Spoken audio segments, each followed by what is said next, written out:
All right, ladies and gentlemen, episode 58 of the podcast with Frank Garcia, the owner of Downstar. And I thought it was really cool sitting with him and talking about all of his experience with starting a business when he was in high school. From that, carrying on to going on the forums and then starting another business. And that carrying on to what he's doing now, which is Downstar Skate and the podcast as well that he's doing. So it was just really cool talking with him, and hopefully you guys enjoy it. All right, let me know down below what you guys enjoyed, and see you on the next one. All right, peace. Really? Yeah. I was into stereo systems back in the day. Oh dang. And I didn't. Was that breakers? I think we talked about. Or. It was breakers. We started off at breakers. Ah. Are you ready to go? Yeah, we're rolling. Oh hell yeah, dude! Let's do this, man. Yeah. Thank you for having me, dude. Dude, thank you for being here. Yeah, no, I started off working at breakers, but I only worked there for like a month, dude. And I really didn't even get to do any installs. What was the position that you were hired for to do? You remember? I don't know, dude. Just sweep up and make sure everything was okay, dude. Yeah. But yeah, I think now looking back at it, I should have made more of an initiative to do some work or learn or what have you. But there wasn't much guidance at that time. Like, all right, well, I need you to watch how I do this or that, you know? Yeah. So I only worked there for maybe like a month. But it wasn't until I moved to Nevada. I moved to Gardnerville, which is right outside of Carson City, Nevada. Yeah. I moved there probably in 2004, and I started working at Best Buy. And then that's where my car audio career started at. So, okay, what year was that you moved? I think it was the summer of 2004, if I'm not mistaken, because I graduated in 2003. Okay. So it was a little after that. My parents told me, you got to go to school or you got to get a job. Typical Mexican thing. And Yeah. I was like, all right, well, I'll get a job. And I don't know, I was just working random jobs. Was that was that your first job, or was that no. Can you remember your first job that you had? Mine was Little Caesars. That was the official. Oh, sick. Yeah, that was the official first job that I had. Dude, that was the spot, bro, for Yeah. the $5 pizzas. Yeah. Oh my god, when we would go skateboarding, dude, that was the thing. At the end of the session, let's go to Little Caesars and we'll go half on a pizza. But my first job was I was still in high school. I was a janitor, actually. So my uncle, he was the head custodian at for Rio School District, and they had a program where if you were a student that you could get some hours working right there. Oh, that's right. Yeah. So from Monday through Friday, I would work at the school, and I think it was Monday through Friday. I don't really remember, but I would have 6 classrooms that I would have to clean, and I would have to be there for 3 hours, and then I just get paid for it. And I was making, I don't know, probably $10, $9 an hour. I was in high school, dude, and that was good money. Yeah, that was solid at that time. I think. If I could make $30 in a day, a skateboard was $30. I'm making a skateboard a day, dude. I was lit. You know, that's all I cared about. It was one of your videos I was watching today where you said that once you got a car, the skateboard went in the trunk, right? Yeah. Mm-hmm. So, prior to the car stuff, it was skateboarding, right? That you were really passionate about. Yeah, dude. That was probably my first passion that consumed me, you know, because I was always into other things, like collecting things and drawing and just building, whatever. I would always play with Connects. Do you know what Connects are? Yeah, those magnet things. Well, no. These were like stick kind of things, and you can make. It would come with a booklet, and it'll say you can make a Ferris wheel or a car or something. So I was always just into creating things. Yeah. But the thing that really gave me a culture and a lifestyle was skateboarding. And I think it was just because I wasn't really that good at it that when I got into cars and I started getting better at working on cars, and the passion for that started to grow, then I kind of just disconnected from actually skateboarding, because I really didn't have a crew of people that I would hang with and skate with, and had friends that were coming over. It was more of like the group of skaters. They were skating at this place, and then I would come. You would go. Yeah. Have you ever seen mid 90s? No. Oh, dude, you gotta watch that, bro. It's such a good movie. But it's basically like that's kind of the life that I lived. Like there were all the skaters, and I would just like kind of just be there sitting and skate a little bit. But I wasn't really. They weren't hitting me up to go skate or anything like that. Okay. So then when I started getting into cars, then I started meeting friends with cars, and then I was like, okay, well, this is a little more fun than skateboarding was. But like my love for it never died. It was just. I didn't even know it until I got back on the board, like in 2019. Yeah. But I love it, dude. So like, for myself, skateboarding was probably my first passion too. I remember getting like a birdhouse skateboard. Yeah. I think it was like from Walmart, one of those Walmart boards. Yeah. When I was like 8, and yeah, I would just like skate around with the homies, get lost. Remember, like you're 8, like parents, they don't know where you're at. It's like just skating around, just fucking alling gaps and shit, and like I don't know, just so much fun. For sure, dude. Yeah. And it was a different time back then. Like I'm 37, so when I was a kid, there wasn't no kid would have a cell phone. Like most parents didn't even have a cell phone, you know. So I would just be out. But I think that I wasn't a bad kid. I never really did anything bad, so my parents really never worried about me. So when I was out, like, they knew that they didn't have anything to worry about. But I just think that that's how parenting was back in the day too. They're just, all right, go do your thing. Make sure you're home by whatever time. As long as your homework's done or whatever, you're good. I saw the meme where it's like when the street lights come on, like that's when you knew it to come back inside. Sure. Yeah, and it makes sense too. All right, it's getting dark. Oh, I gotta go home. And my parents weren't even really that strict either. It was just it was like a thing. We had a mutual respect with each other. That I knew that they had a lot of stuff that they had to worry about, so I never really stressed them out. And then they just let me do whatever I wanted to do, as long as my grades were good and I wasn't getting into any trouble, and I was good. So.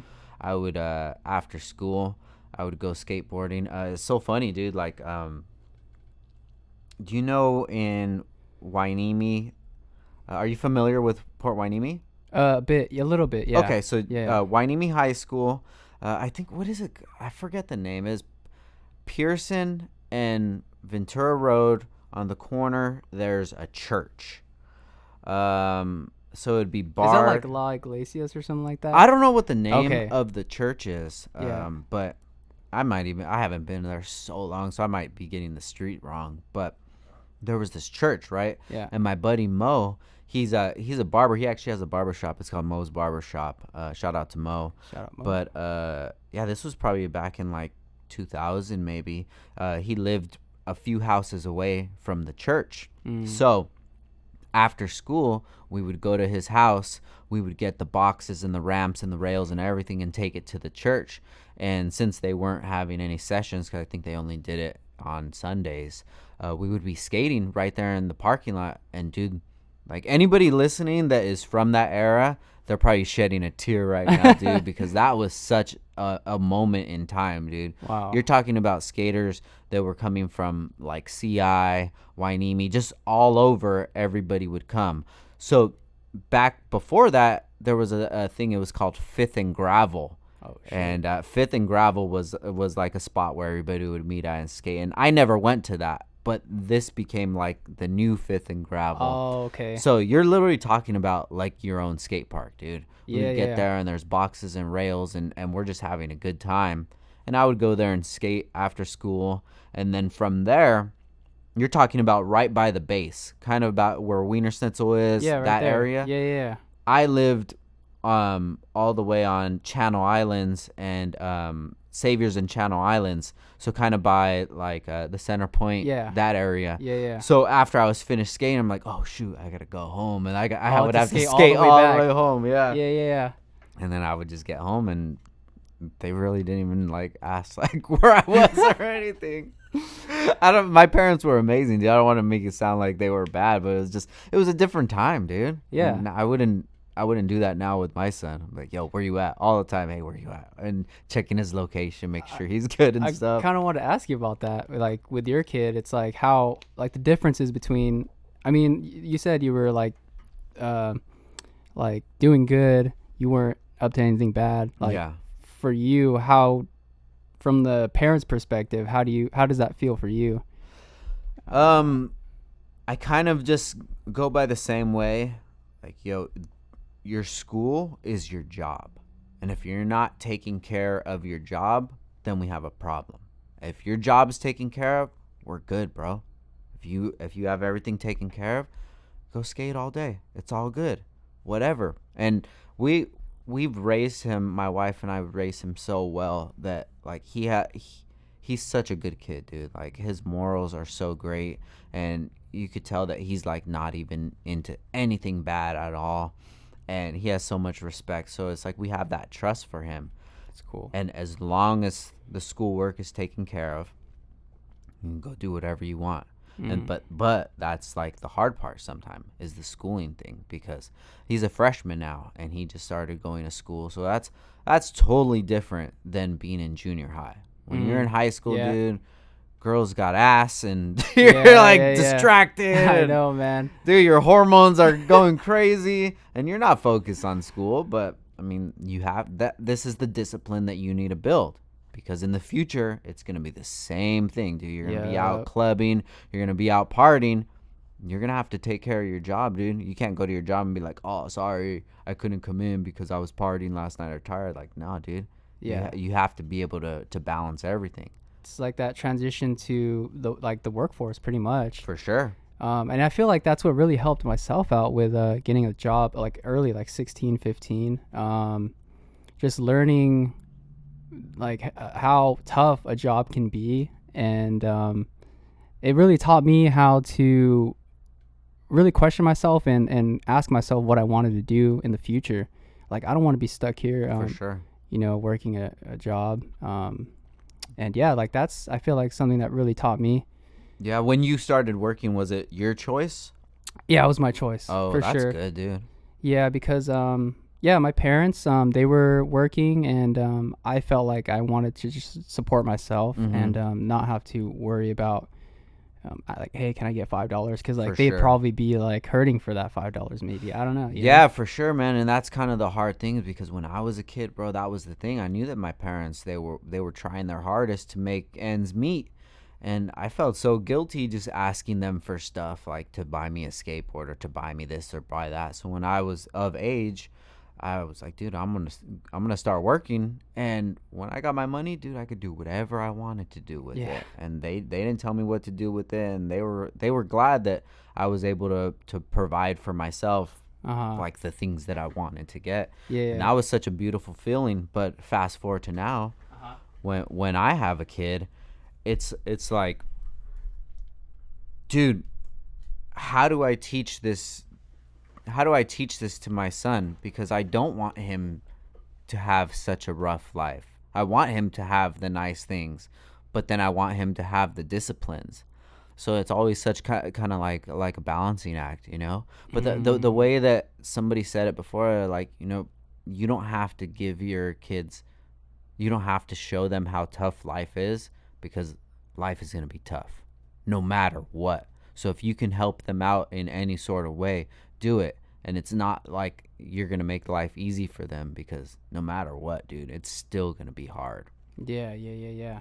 So I just try to instill like the lessons, the real life lessons that I feel like things that really matter. Just instill those in him. Just, you know, just to watch how you treat people. You know, your actions have reactions. You got to face the consequences, and you know, there's karma, dude. Things are always going to come back to you. And those are things that I was never really taught as a kid, or never taught in general, like never taught in school. The friends I was around, those were never subjects that came up, but those were really things that like impacted my life and helped me succeed to get where I'm at now. So that was just, you could probably agree with that. Just the experience that you went through, just like, was it trial and error that you've had to do in order to learn that, or was that a certain moment, or was that like It was, I like don't know, man. I'm probably gonna say that I really didn't start really getting into the space that I wanted to be in wasn't until like my early 30s. Like even in most of my 20s, dude, my mentality wasn't where I would like it to be. You know, I was focused on so many other things that weren't important, and not focusing on, or not giving as much attention to things that were important. You know, especially just growing up in this area, like growing up in Oxnard, going out clubbing and partying. Like there's a certain demographic of people that you're hanging out with, and there's a certain things that you're going to be doing and partying and or whatever, you know. But like, I really didn't have that many good friends that really cared about me. And especially when Downstar started to pick up, then you start to get people that are wanting to be around just to be around. And it took me a long time to be able to decipher that and be like, damn, bro, like you don't really care about me. You know, you're not a really good friend. So the older that you get, and I'm sure you'll go through it too, bro, you'll notice it, like, yeah, I can't hang out with you no more, dude. I can't spend time with you. Yeah. Because this is the only currency that we really have, and you're wasting my time, dude. Sure. And this time that I could be spending doing something else, furthering my dreams, doing whatever, dude. Yeah. Hanging out here, playing the guitar or whatever you want to do. Yeah. Like, I'd rather be doing that than spending it with you. And the way that I like to look at it is like, I would have these friends that I would go out partying with, right? Or whatever we're going to do. Go out to house party, go to the club or anything like that, right? So I would figure what I would make an hour, because that's what my time was worth. Yeah. Let's say you're making $15 an hour, right? Your time is worth $15 an hour because that's what you agreed that your time is worth. Yep.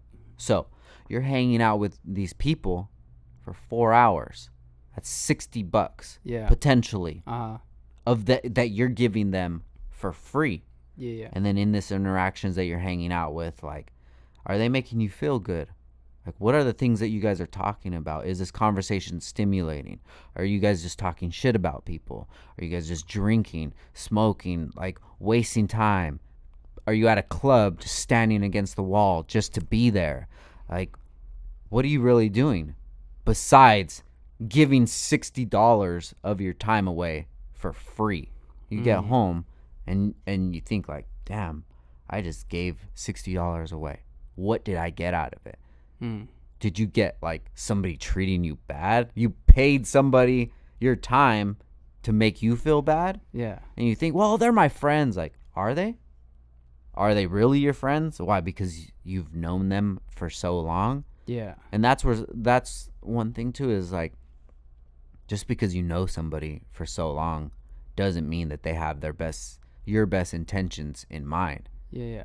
It just means that geographically, you guys We're just there. we're there. Yeah. You know, you work together, you live next door to each other, Same apartment complex. whatever it is, you know. It doesn't mean that they were there because they wanted to be with you. It was just convenient. And when I got older and I started recognizing that, I was like, all right, let me just dial it back a little bit. I'm gonna stop hitting this person up and see what happens. I'm gonna tell this person really how I feel about things. Yeah. And it was probably about the time that I got married, 2018, that like life just started to change a lot more. My priorities started to change. And it was hard, dude, because it's not only locally, like the brand is worldwide. So I had friends all over, but then things would happen publicly and like they wouldn't have my back like I would have their back. And then it came to me having a realization, like, just because I treat somebody a certain way doesn't mean that they're going to treat me a certain way. There's so many life lessons. So like the long answer to what you're saying, dude, is like, I'm still going through it to this day, and I'm still growing and evolving and trying to figure out which way that I want to navigate through life. And I feel like in my 30s that I've really navigated it a lot better than I did when I was younger. I feel like to kind of add on to what you're saying about the dollar, like how much an hour you make. So when I was working, I made like $8 an hour, and then I would be like, this hour that I spent busting my ass, fucking making pizzas, cutting pizzas, all that shit, I could only buy like a movie ticket with that. And like I'm like, is that worth all that work? Is that worth Yeah. busting my ass just for a movie ticket, or like whatever that like an $8 item is?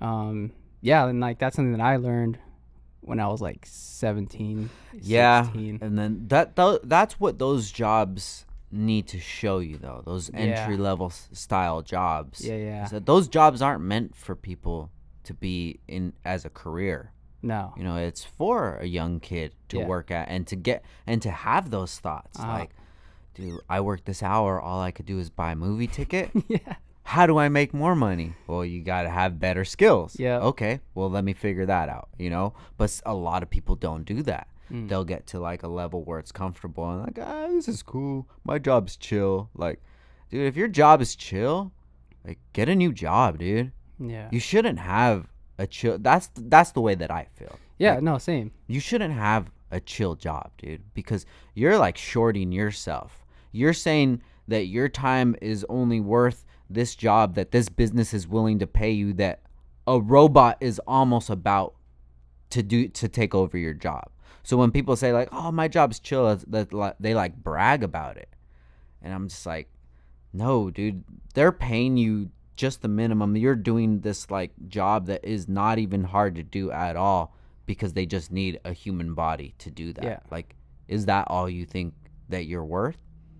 Yeah, it's just like potential, like realizing how much potential like you actually have, and trying to strive towards that, like thinking big, like I don't know, like Yeah, no, I for sure, dude. And it's like a lot of people would get upset about that, like, but no, you're putting me down. Like, no, it's not. But you're just, is that what you think that you're worth? And they've probably never even looked at it like that. yeah, Perspective's a crazy thing, dude. yeah. And the older that I got, the more I started to see things in different perspectives. And I was like, damn, bro, I wish I would have had that perspective that I have now in the past. But it's all learning lessons. No, for sure. Kind of like I want to kind of follow the timeline. Yeah. So when the transfer from skateboarding to cars, did you have a certain car what was your first car? So my first car, I had a love for muscle cars. That was my thing, right? My dad was into muscle cars, and just like we would go to car shows and things like that, and it's just the sound of it, the look, just the attitude that the cars had. That was always what I wanted. So when I got old enough to get my own car, I bought my first car. It was $1,000. It was a 1980 Chevy Camaro. It was a brown one, and I bought it probably early junior year, somewhere around there. I forget when, but I loved it, dude. I loved it because it was mine. It was my thing, and like I earned it. I worked hard for it. I was a janitor. I didn't have to ask my parents for the money to buy it. I bought it. I was stoked on it, dude. And then I put like an exhaust on it because I wanted that sound. Yeah. And I was like, dude, after that I was hooked. And something happened to that car. I forget what happened. The car messed up or whatever. But my neighbor across the street had a 69 Chevelle, and the Chevelle had a blown transmission. So my dad told me, yo, I'll buy the Chevelle for you, $3,000. My Chevelle. He bought it for me for $3,000, and he said you just have to pay to get the transmission fixed or whatever. So I'm like, all right, perfect deal. So we got the car, and that's like, I like to say that that's my first car because it was just, I still have that car to this day. Oh, it's dope. Yeah, dude. I love it, bro. It's the Mally, man, 69 Chevelle. I just got hooked on it, and then I just started learning so much about cars on that car. It's just changing little things here and there, maybe changing the valve cover, changing the air cleaner, and then changing the carburetor, putting a stereo in it, putting speakers, switching it out, putting new speakers, and just tinkering with it all the time. And yeah, it was, even when I moved to Nevada, that was my only car. So it was probably 2000, maybe 2001-ish, 2002-ish to 2004. That was my car, was a Chevelle. Dang. And then going out racing and car meets and stuff. Yeah, living life, dude. Yeah. Going out to the meets out here in Camarillo at the old Del Oh, I know Taco where that's meets, at. dude. Yeah. The old In-N-Out meets, Right there, the old Krispy Kreme meets when Krispy Kreme was in Oxnard, right across there, from yeah. Walmart. Yeah. Dude, I there's guys listening right now, if they're my age, are just crying, bro. They're like, I miss those times, dude.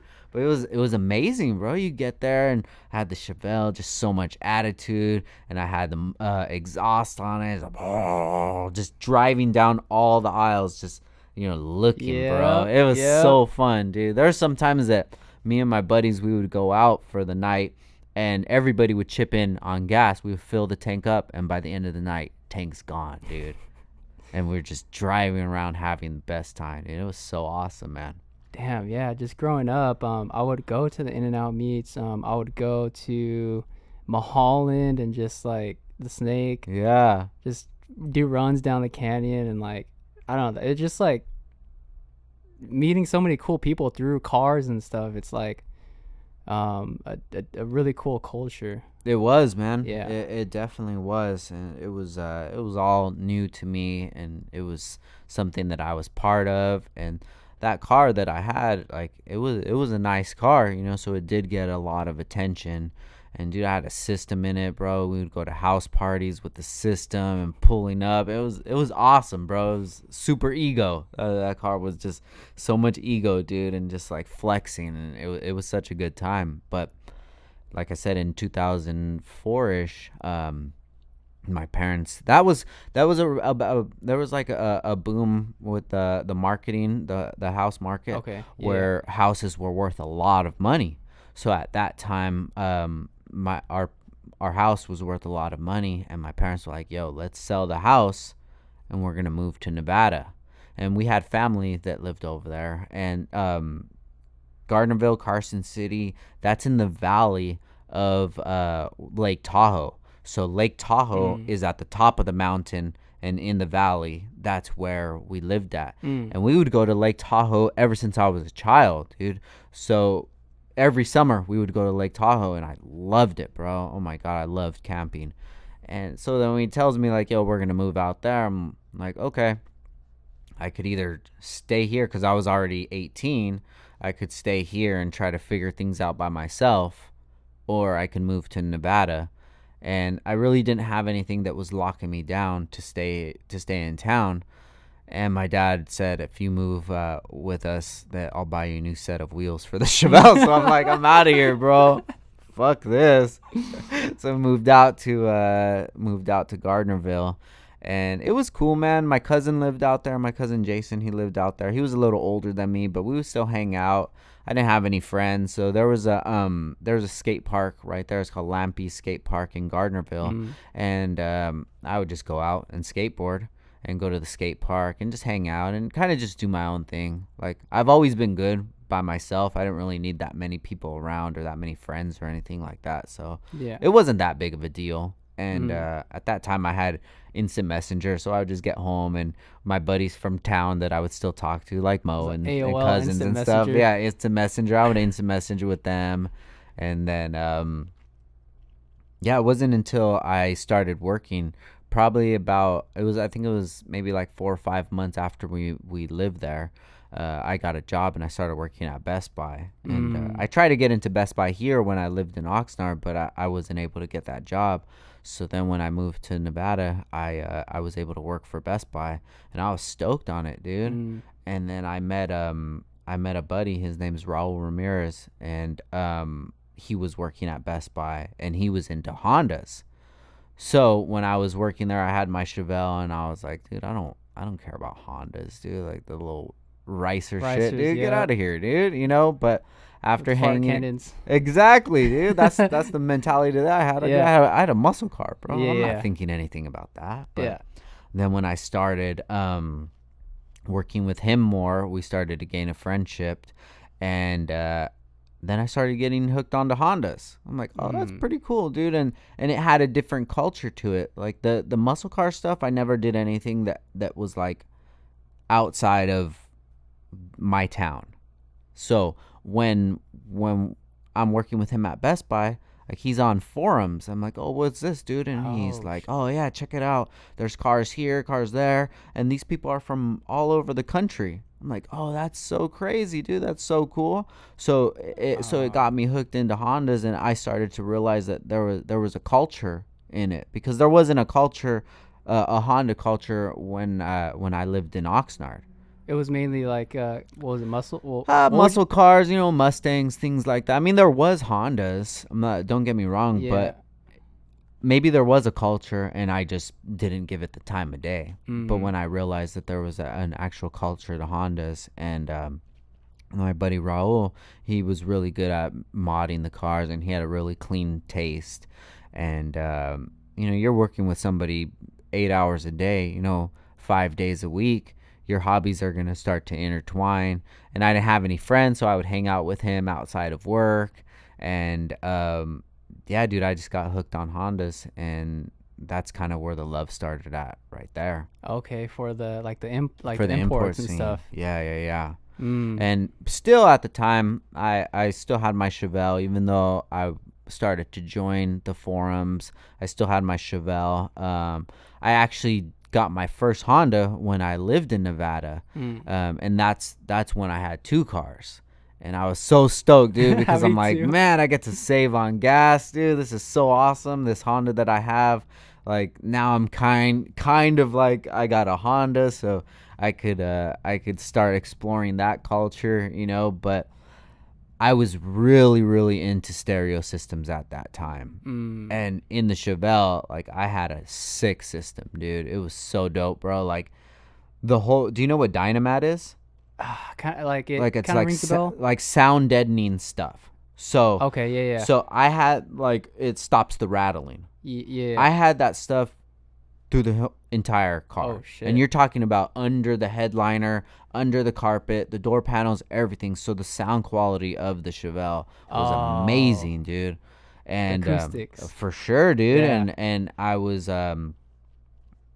Raul, he worked at another stereo shop before Best Buy, which they sold JL Audio stereo equipment.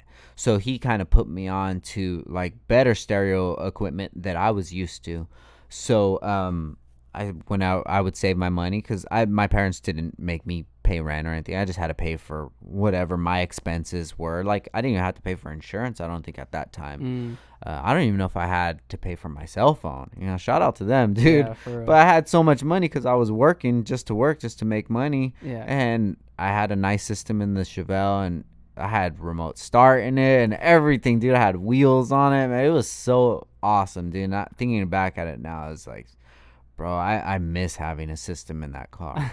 Dude, there was that one time I had four JL Audio 12-inch W6s. And you might not know what that is, dude, but if there's a car guy listening, you're talking probably like $400 speakers. What's a each W6? one. Is that like the subs, or is that The subwoofer. Oh, subwoofer, Yeah. okay. So it's a subwoofer. So the W7 is the top of the line one at that time. And that one was probably like, maybe at that time, maybe 700, 750, something like that. Jeez. So I had four of the line right below it, the W6s. Yeah. And that was just from me hustling and finding deals on them and stuff, and going on Craigslist, and I don't know, maybe some of the equipment was stolen that I would buy. I don't know, dude. Shit. But I had a sick system in that.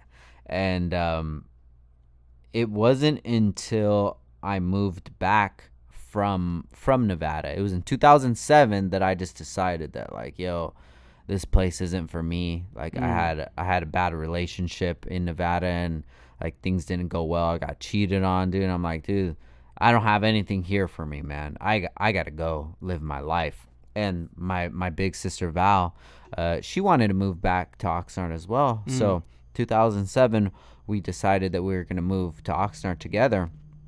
And my job at Best Buy, they were able to get me transferred to the Best Buy in Oxnard. So I'm like, shit. dude, I'm lit, bro. Yeah. Like, I got a job already. My buddy Chris Luna, shout out to Chris. He let me live with him for about a month. His parents let me stay with them. Shit. And I was stoked, dude. Yeah. You know, and for the Honda, was it a hatch or was it like what? so my buddy Raul, he had a bunch of Hondas. He was always flipping cars, dude. Yeah. And then, like, he brought a right-hand drive one time, and I'm like, dude, what the hell is this? Like, this is insane, bro. How's the steering wheel on the other side? So he had a connection with a guy here in Torrance. It was a company called G Speed, and it was a guy named George Montes, and that was his connect. And the guy George would actually get the cars from Japan and sell them. So him and Raul linked up, and he was on the forums, and then I would start to talk to him on the forums. I would talk to him on Instant Messenger. He was a friend of a friend, so we just started building a relationship. So I moved to Oxnard, get a apartment with my sister, and start working at Best Buy, and then just start living, you know, hanging out with friends that I used to hang out with before, going out to house parties, or just living life, dude. Yeah. And then come 2009, so you're talking 2007 to 2009, just working, living, hanging out with friends, doing whatever, not having any idea about a business, anything. Yeah. I bought a couple Hondas in between that time. I had a 91 SI that I bought, and then I sold that, and then I bought a 92 SI, and then I sold that. And I was always good with saving my money. I was always good with money, paying bills and things like that. So about January 2009, I'm talking to that guy George from G Speed. I'm like, yo, bro, I want to buy a right-hand drive. So he's showing me the pictures of the ones that are coming in that are on the boat. There's one that I picked. It was like an EK. Yeah. It was a silver EK, and I was like, dude, that's the one I want. I put down a deposit on it, and I saw an EG, a black EG, and I was like, oh, that's sick too. So that's the EG is actually the first car that I wanted, but then I saw the EK, and I'm like, dude, I want that EK. I'm gonna put a deposit on it. All right, cool, bro. I'll let you know when it comes in. So I'm telling my dad, hey, I'm gonna pick up this car. We go and take a trailer, and my dad's like, dude, you're gonna buy a car that's not even running. It doesn't have a motor or anything. Like, shit. What are you doing? But it was my money, and I'm asking him for a favor just to like roll with me. So it wasn't anything on him. He's just trying to give me his advice. Like, dude, are you sure you know what you're doing? Yeah. So we get there, and in that time that I'm working at Best Buy in Nevada, then I'm working at Best Buy in Oxnard, I'm still on these forums, dude, and the culture's starting to grow with me. I'm studying the builds. I'm like, dude, I love how that build looks. Like, how do people do this? And then we go to pick up the car. He tells me, hey, that EK is here. So I'm like, all right, cool.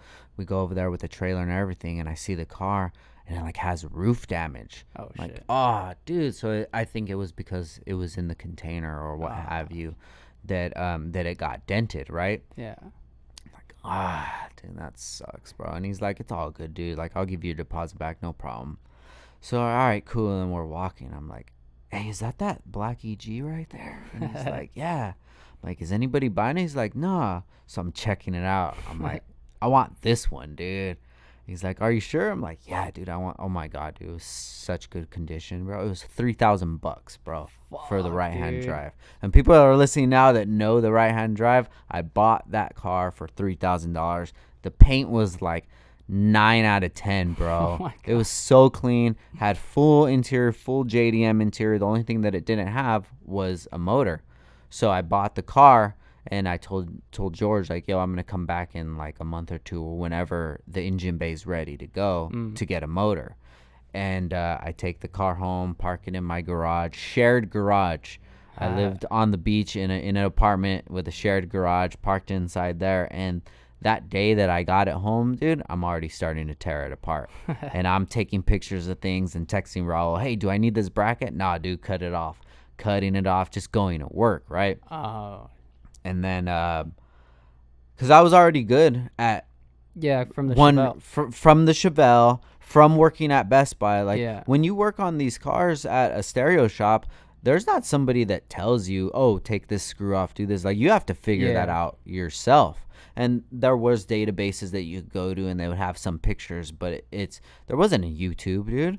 You would have to figure it out yourself. So I already knew how, like things worked. And like I was saying, when I was a kid, I would play with the connects and things like that. So I knew how to build things, and I knew how, like, to make things work in my way. Like, okay, like this problem solving for sure, dude. Yeah. So when I was doing the engine bay, like, it wasn't that big of a deal to me. I'm like, okay, I need to have this thing here. It needs to go from A to B, but does it have to go from A to here to here to here to meet B, or could it go a different way? As long as things went from A to B, you're good.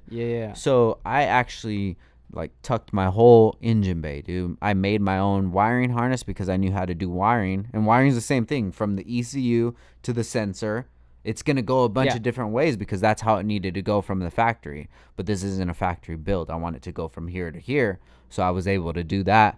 So we even painted the engine bay inside of the shared garage on a Saturday morning, dude. On the beach, dude. Plastic everywhere. The whole block just smelled like paint. But it was at that time I didn't give a shit, dude. Like, let's just do it. Let's make it happen.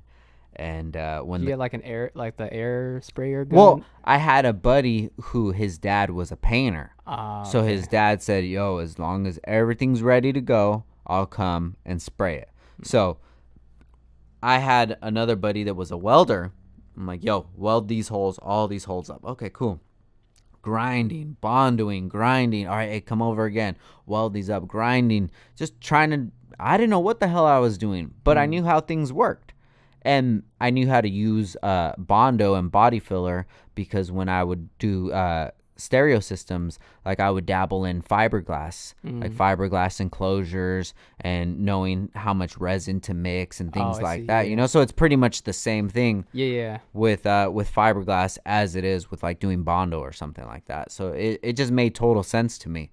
So when I had the engine bay all ready to go, I said, hey, can you come paint it? So he came through. I had the paint already ready to go, everything. Sprayed it. Boom, ready to go. And then I ended up trading, like, a stereo, like an in-dash DVD for that motor that I put in the car. And by May, I was already going to car shows with that car. And my first show that I ever went to was the IBOC meet in 2009. So from January to May, I bought the car, tucked the bay, everything, taking it to shows and get it running. But in between, I'm building the car on the forums. Oh, okay. So you're posting updates and stuff. Exactly. So I have a build thread, right? So I'm online and, like, hey, does anybody know where to get any nice bolts or anything? Because the stuff that I have, like, I have half the stuff that I need because the car came from Japan. It's missing parts, and I don't know what I need or what. And the people that did have nice stuff, they never answered back. Like, you would PM them or whatever. They would never answer back. So I'm like, you know what? Let me just go to a hardware store. I was like, hey, I have this. Do you have anything that looks a little better? Like, well, we have this. I'm like, oh, that looks cool, dude. I like that. Go home, put it on. I'm like, dude, that looks so good. So I put it on the build thread, and then people are like, hey, where'd you get that from? I'm like, well, you can get it from me, bro. They're $1 a piece. How many you need? And that's just where it started from. Damn. And it was the first person, I can't think of who it was, but it could have been like maybe like a $20 order. Hey, well, let me just get 20 of them. All right, well, it'll be $7 for shipping too. All right, I got you. Send me the PayPal. I would get the money. I would go to the hardware store, and I wasn't paying $1 a piece for them. So I bought like more than I needed to. Yeah. So say if it was 20 pieces, I bought 50 pieces. Yeah. So then shipped it out to the guy. The guy gets it, and now he puts it on his bill thread. Hey, where'd you get that from? Okay. Oh, I got it from him. So it's like, okay, it was easy because I've been a hustler since I was a kid, dude. Yeah. I've always been able to put like connections between on how to make money. Ever since I was like a child, like Beanie Babies, bro. Oh, like the fucking Beanie Babies, bro. Bro, my sister had a bunch of those, bro. Dude, that was supposed to be my retirement, dude, and then that didn't pan out. They're not worth shit now.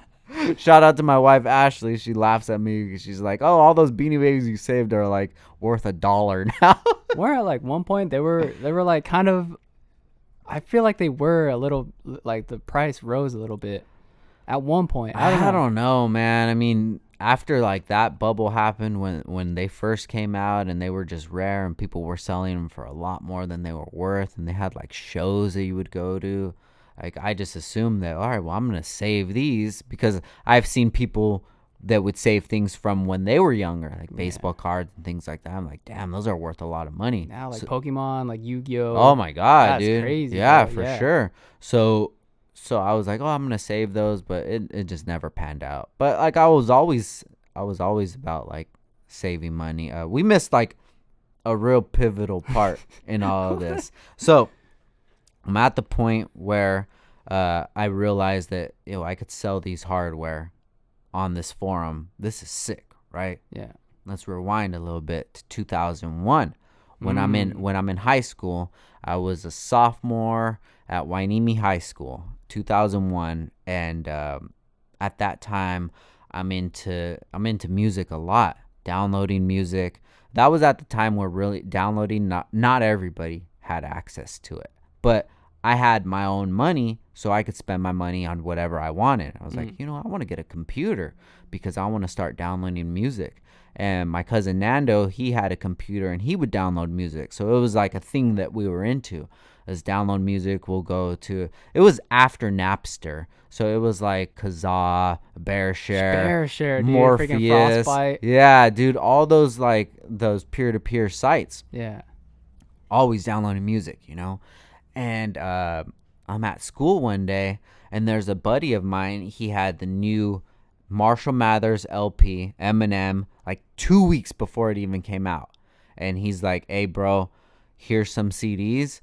Sell them, and I'll give you a couple bucks for each one you sell. And I'm like, hell yeah, dude. Because when you're a kid, bro, if you make $10 in a day, bro, you're set. You're lit, dude. You're So I'm selling the CDs for this dude, and I'm working too. I'm making money, and I'm like, you know what?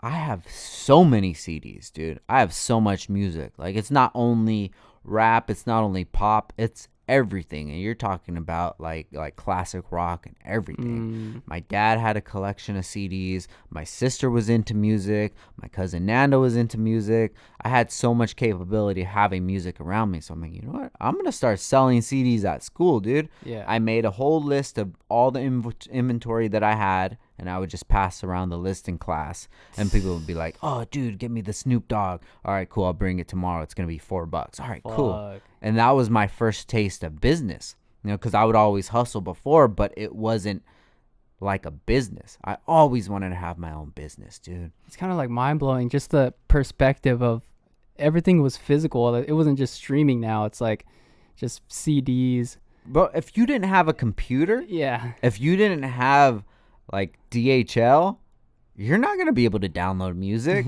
You're not going to be able to get it, and you're going to have to pay $15 a CD to get 1 or 2 tracks off of it. Bro, I was having mixes where I would have all the top songs, and I would have them, and I would make my own mixes, so I'm getting into this, and I'm passing around the list, and I'm making money, and every day I'm probably selling maybe like 3-4 CDs. I'm selling to teachers, dude. I'm like, this is fucking sick, dude. So it's like, all right, I need to call this something, dude. This is my business. This is a business. I'm providing a product to my customers. They're paying me transaction is good. I already knew how business works. So I was Yeah. like, this is a business. What do I call it? And I'm into skateboarding, bro. I love skateboarding. One of my favorite brands at that time was Darkstar. Oh, Darcy, yeah. So I'm like, I love that name, dude. I love the logo. Like, you know what? I want to call my business Downstar. And this was in 2001, dude. Like, I'm going to call my business Downstar, dude. Damn. I make a print for a front page for the paper, and it says Downstar on it. Has an upside down star. It looks like the Carl's Jr. star. It was the Carl's Jr. star, but I just turned it upside down. So that was the name. It was Downstar. And the first piece of clothing or anything that ever had anything to do with it that said Downstar was the Dark Star logo. Switched up the letters to make it say Downstar. Wow. And it said under it, and I still have the shirt to this day, it says bootlegging copywritten shit since 2001. Let's go. And that was my thing, dude. Yeah, so I'm selling CDs. I'm fucking killing it, bro. I'm buying like an external burner so I don't even have to do computer stuff. Set it, burning, whatever, like making dough, right? It was grinding. so sick. Grinding, dude. Yeah. Fast forward to the forums, selling the stuff. And I'm like, yo, this is a business. I see, yeah. What are we going to call this? Downstar. Everything since 2001 was Downstar.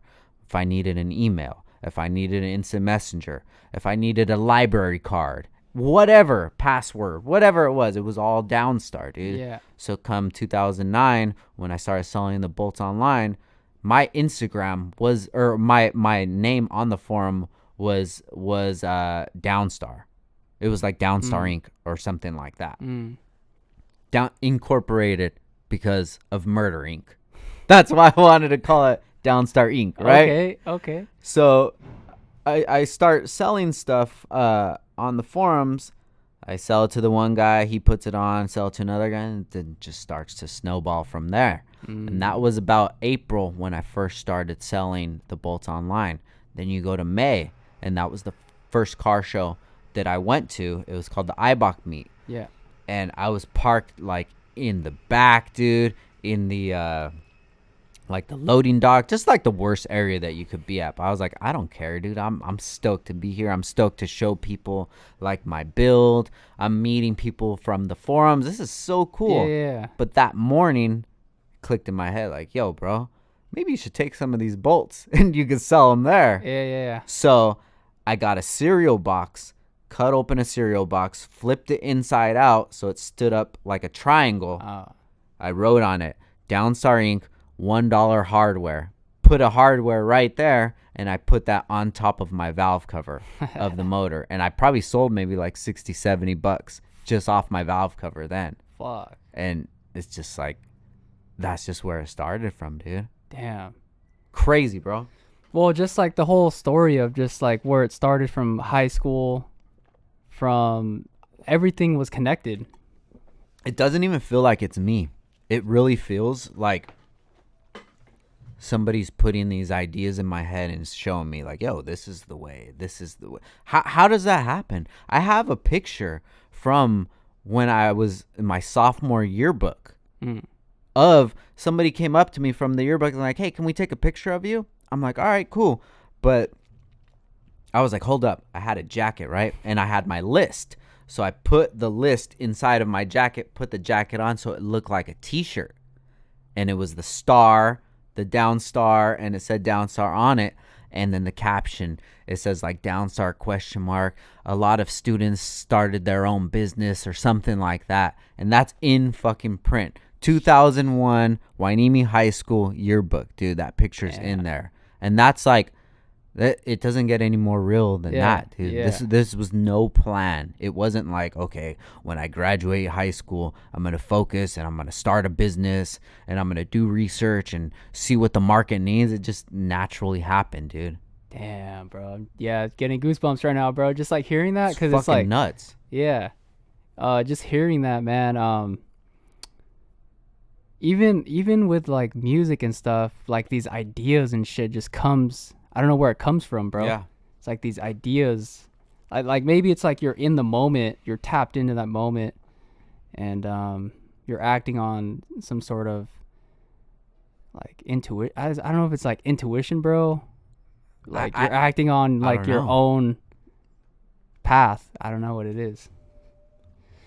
I can't take credit for it because that wasn't even my intention. None of that was my intention. Like to think about, I'm going to name the company after this. Why would I even have to name it anything? Why didn't I just leave it a regular list of just CDs and just pass it around? And then that was that. And I was like, oh, when I was a kid, I used to sell CDs. Because I'm sure a lot of people listening used to do that. Yeah. Why did I decide to put a cover page on it? Why did I decide on that name? Why did I decide to like put that under my shirt and take that and put it in, it's stamped forever in that yearbook?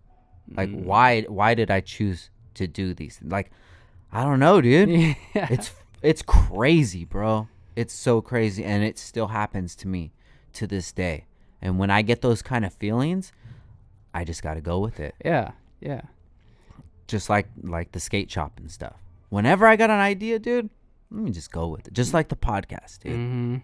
I'm just gonna do it. Let's just give it a try.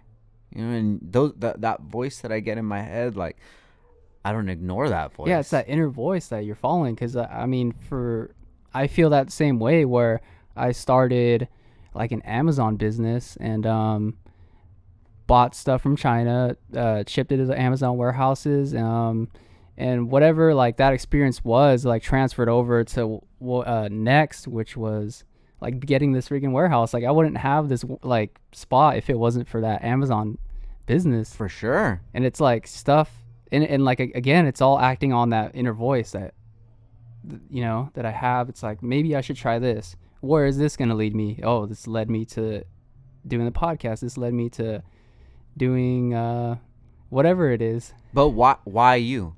Why me? Yeah.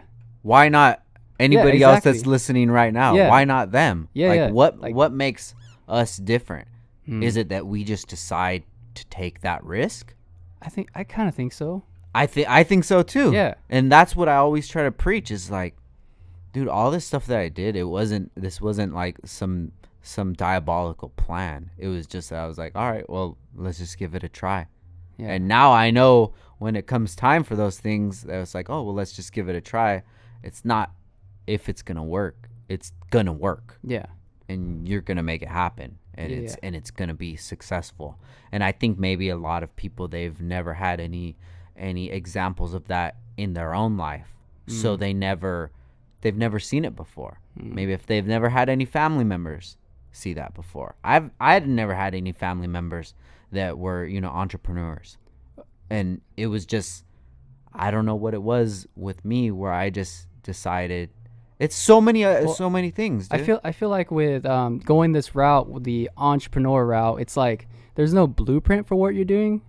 But it's like so into the unknown in a sense, where it's like you're throwing yourself into like the unknown. Yeah. And I think that, or people that aren't used to that, they're not really used to the unknown. Yeah.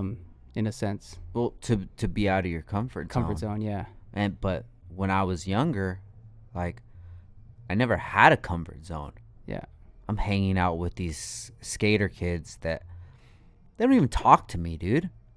I'm there just because I want to be out skateboarding. But I don't hang out with them. I don't talk to them. I never really had good friends when I was growing up. I was always to myself. So maybe all of those things that people would look at as like a negative, maybe those things were what was training me for my life now. Like, you don't need anybody else, dog. You got it. Yeah. So if you want to do whatever you want to do, you could do it as long as you think that you could do it. You don't need it. You don't need to think about your best friend, John, who's like, I don't think that's a good idea, because I didn't have that best friend. I didn't have those friends who cared about me or cared about what I was doing.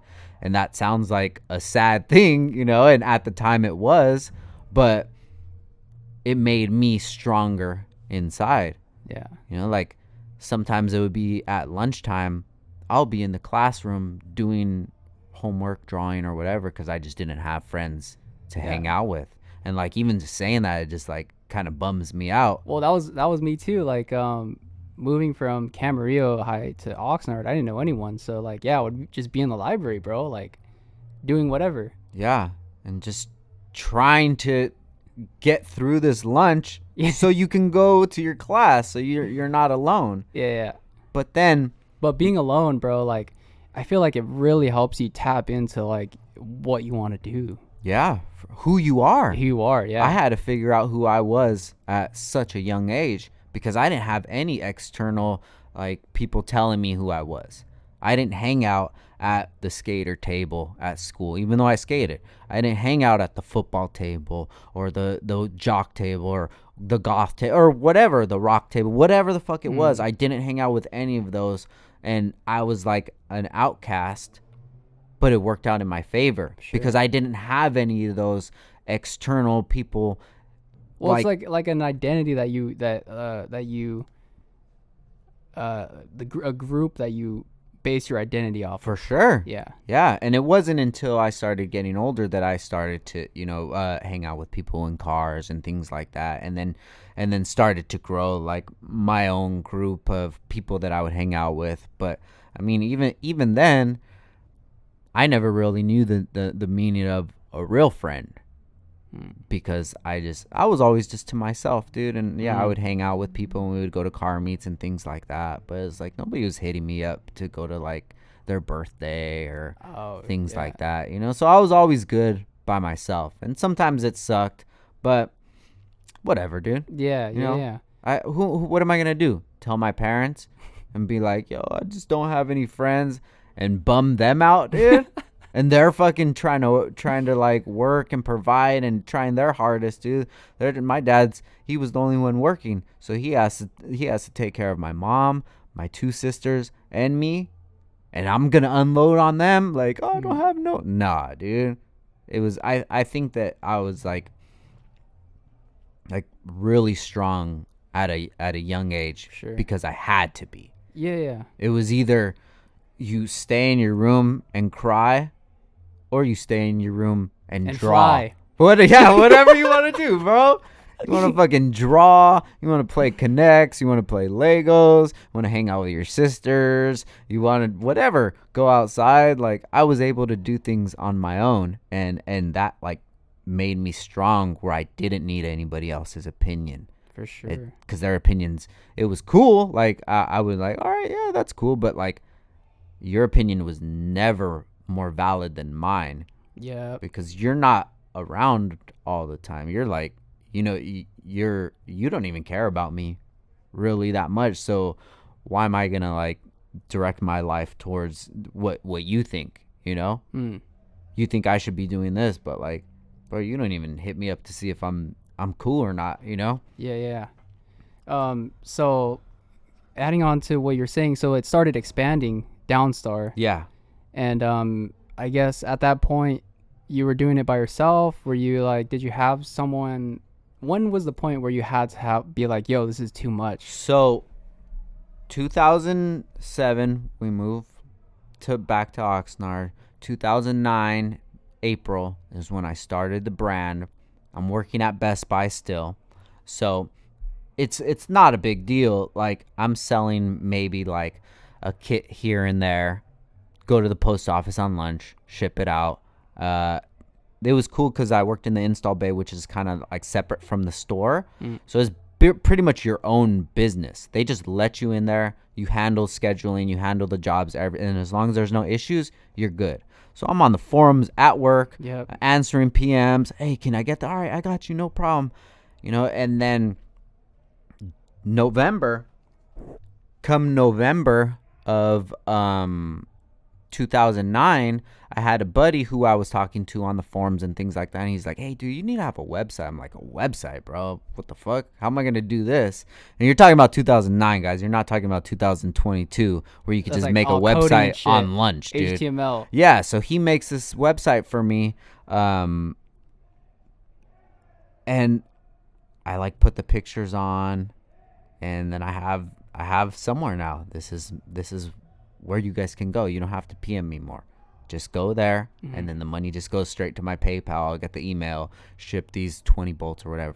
So I was always good at doing business. I would kind of like to stress one point too, where you were working at work while still trying to work on like your business, which is like super like you're hustling within a hustle. It was nothing to me though, bro. No, I know. It was normal. But for people that are listening, it's like having that mindset, like, yo, you should fucking, this is what you need to do, bro. I feel like that's why I'm saying like it wasn't even me, because it was just so normal. Oh, okay. I was like, oh, all right, well, I gotta answer these questions, but I gotta go to work, so I'll just answer them at work, and I'm taking care of the jobs. And dude, we were hustling at work too, dude. They're like the stock stereos that people would take out, and then we put a new stereo. Like, I would be like, hey, do you want this? You want me to toss it? Like, oh, go ahead and toss it. I'll toss it on fucking eBay, bro. I would make so much money selling stock stereos on eBay. I'm just a hustler, dude. That's all it was. Yeah. So 2009 November, I make the website, and then 2010 May, Ayabok meet. I have my first booth.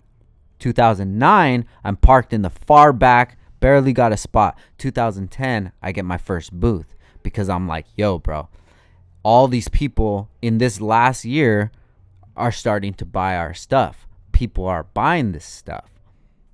I should set up a booth at this show. $300 for a booth. Yeah, I'm investing that, but who knows? Maybe I could sell a lot of stuff. Because when I was younger, I would go to Beanie Baby shows.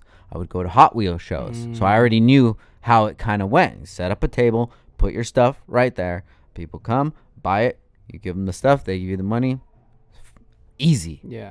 Easy to me. It makes sense. Yeah. So I see an opportunity. So I'm like, all right, well, let's just do that. I set up the booth right there. And, bro, we probably made like $500-600. And I'm like, oh, shit, dude, this is insane. People are coming up. Hey, I got your bolts, dude, on my car over here. I'm like, oh, this is fucking cool, bro. So if they're buying these parts, they're going to buy other parts.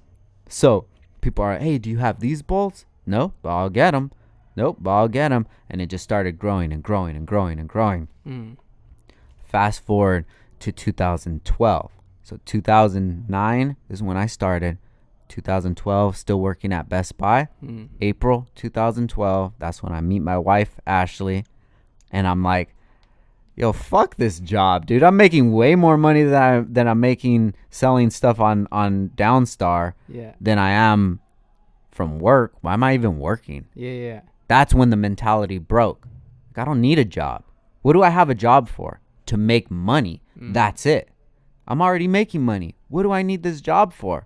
I quit Best Buy, hung out with Ash whenever I wanted to. That was my motivation, dude. Dope, man. So I'm like, why am I gonna be? She has a full-time job. I have a full-time job. She had a son. Like, it's not all gonna match up. Our times, we're gonna be so limited. So let me take my obligations off the plate, which is gonna better me, because now I have more time. Goes back to to focus. the time. Hell yeah, dude. Yeah. To focus on Downstar.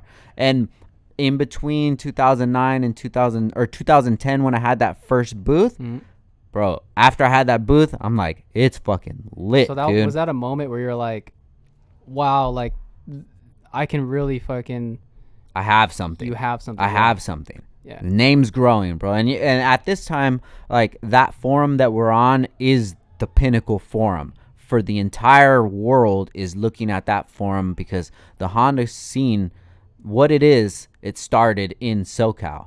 All the dopest builds are in SoCal. I'm starting to meet all these huge names, these moderators, dude, these admins that are on these forums. I'm starting to personally meet them and gain relationships. So I was on the fast track, bro. Well, again, when did fucking Fast and the Furious come out? That's 2001. Okay, that was way prior. Way before. Yeah. So I'm on the fast track. So then I start to go to these shows on the East Coast. Because to me, it's like, yo, I've been going to these shows. I'm making freaking $2,000-3,000, bro, at just this one event. Why can't I go to somewhere else and do that? Plane ticket, $300, hotel, $300. I could spend $600, $700 or whatever. Everything was a lot cheaper back then. $700, go out to this event.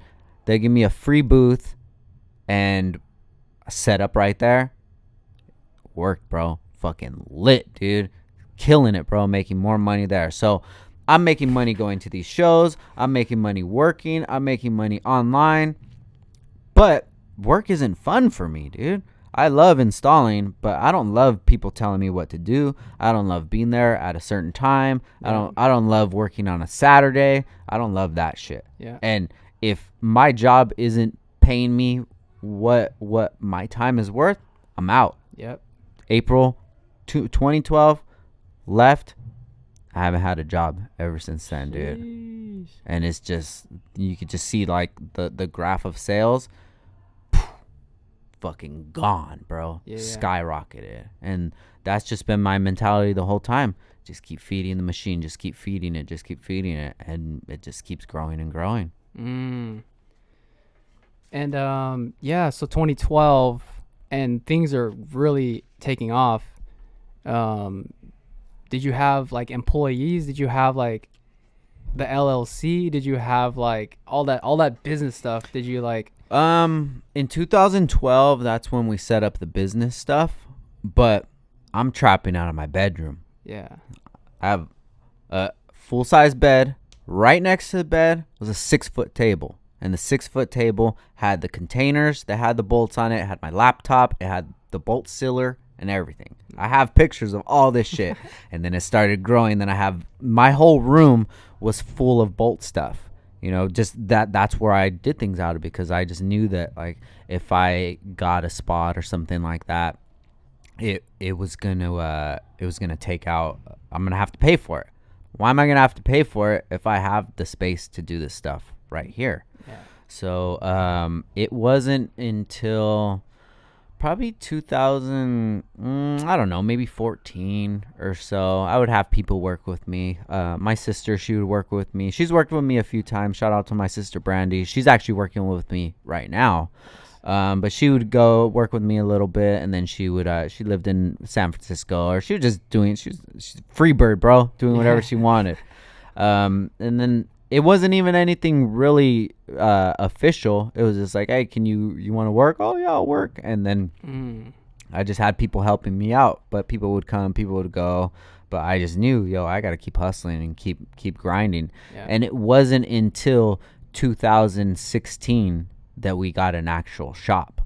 So if you guys bought anything prior to 2016, it came out of the bedroom, dude. And we got to a point where I had where it was me and a roommate. We rented a house, and it was a 3-bedroom house, so one of the rooms was the office, and we did everything out of there. Yeah. But yeah, it was just all out of the house hustling, dude. Damn. And then when we got the shop, then I started to look at things a little different. Like, I can't have, if I'm making all these connections and these people, and when they come to town, they want to come like see the shop or whatever, like, I can't have them come into my house. Oh, it's a yeah. bad look. Yeah. When we would post pictures, I would always make sure that we posted pictures where it didn't show that it was a bedroom. I never said that it was a bedroom. And when it was always me by myself working, always we. Always worded everything we. Yeah. Because perception is reality, dude. Yeah. If somebody sees, yeah, I'm just selling these bolts out of my room, that gives them one look. Yeah. Versus another way, if they see it and I'm putting out this image, like, this is the face of the brand, this is what I want it to look like, that's what they're gonna believe. And that's just what it is. Yeah. But yeah, it was until 2016, then we got the shop, and then that kind of like just made things even crazier, dude, and things just started to blow up from there. But it's just all feeding the machine, and it's just growing and growing, and just going through just going through life, going through business, trying to figure everything out, trying to figure out what's important. You know, at those times it was like, you know, my business is important, I need to do this, so everything else was secondary. And sometimes, like, I look back and I'm like, man, I really didn't treat people like the best way that I could have or that I should have. But sometimes you just got to be selfish. And it wasn't because I was thinking that I needed to make that choice. It was because that's the person that I was. I was a selfish person because I didn't have nobody else, dude. It was always me. I always had to take care of me because nobody else would ever take care of me. And it wasn't until I met my wife Ashley that she kind of like, she stuck around when others didn't, and she made me understand like how I made her feel, and like I'm like forever grateful for her, because I wouldn't be here where I'm at today. Like, who knows, I could probably still be working at Best Buy selling bolts on the side or doing some other kind of side hustle. What do you mean by how you made? What did you say? Like how you made her feel? What do you mean? When I would choose other things to do, Okay, than spend time with her. Okay. When I'm at these shows and I'm out here working, I'm doing work and this, but I'm not texting her back. I'm at these conventions in Vegas, but I'm not calling her, but I'm posting up on Facebook and stuff. I'm out partying. Okay. And it wasn't that I was doing anything bad or cheating or anything like that, but it was in my head. I'm like, I'm working. I'm out here working. Yeah. I'm doing what I got to do. Not knowing that she's at home watching everything going on and like, damn, like, what about me? Yeah. And it sucks, dude. It sucks to be able to that you like make people feel like that. And I think that that's one thing that entrepreneurs do a lot. And they use the excuse of, well, I'm following my dreams. Like, that's your dream, dog. That's not everybody's dream. But you involve these people into your life, and then you still want to be selfish. Well, I'm doing this for us. No, you're doing this for you. It might benefit us, because now we get to go out and eat or what have you. We got a place to stay, but like, this is for you. Like, there needs to be a balance, and that's one thing that I had to break. Is I had to break my like selfish ways, and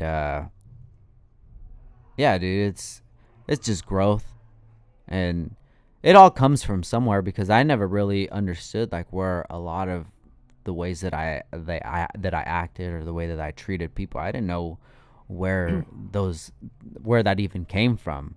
But looking at it now from like more experienced eyes, I'm like, I understand exactly why I acted how I acted, or why I was how I was.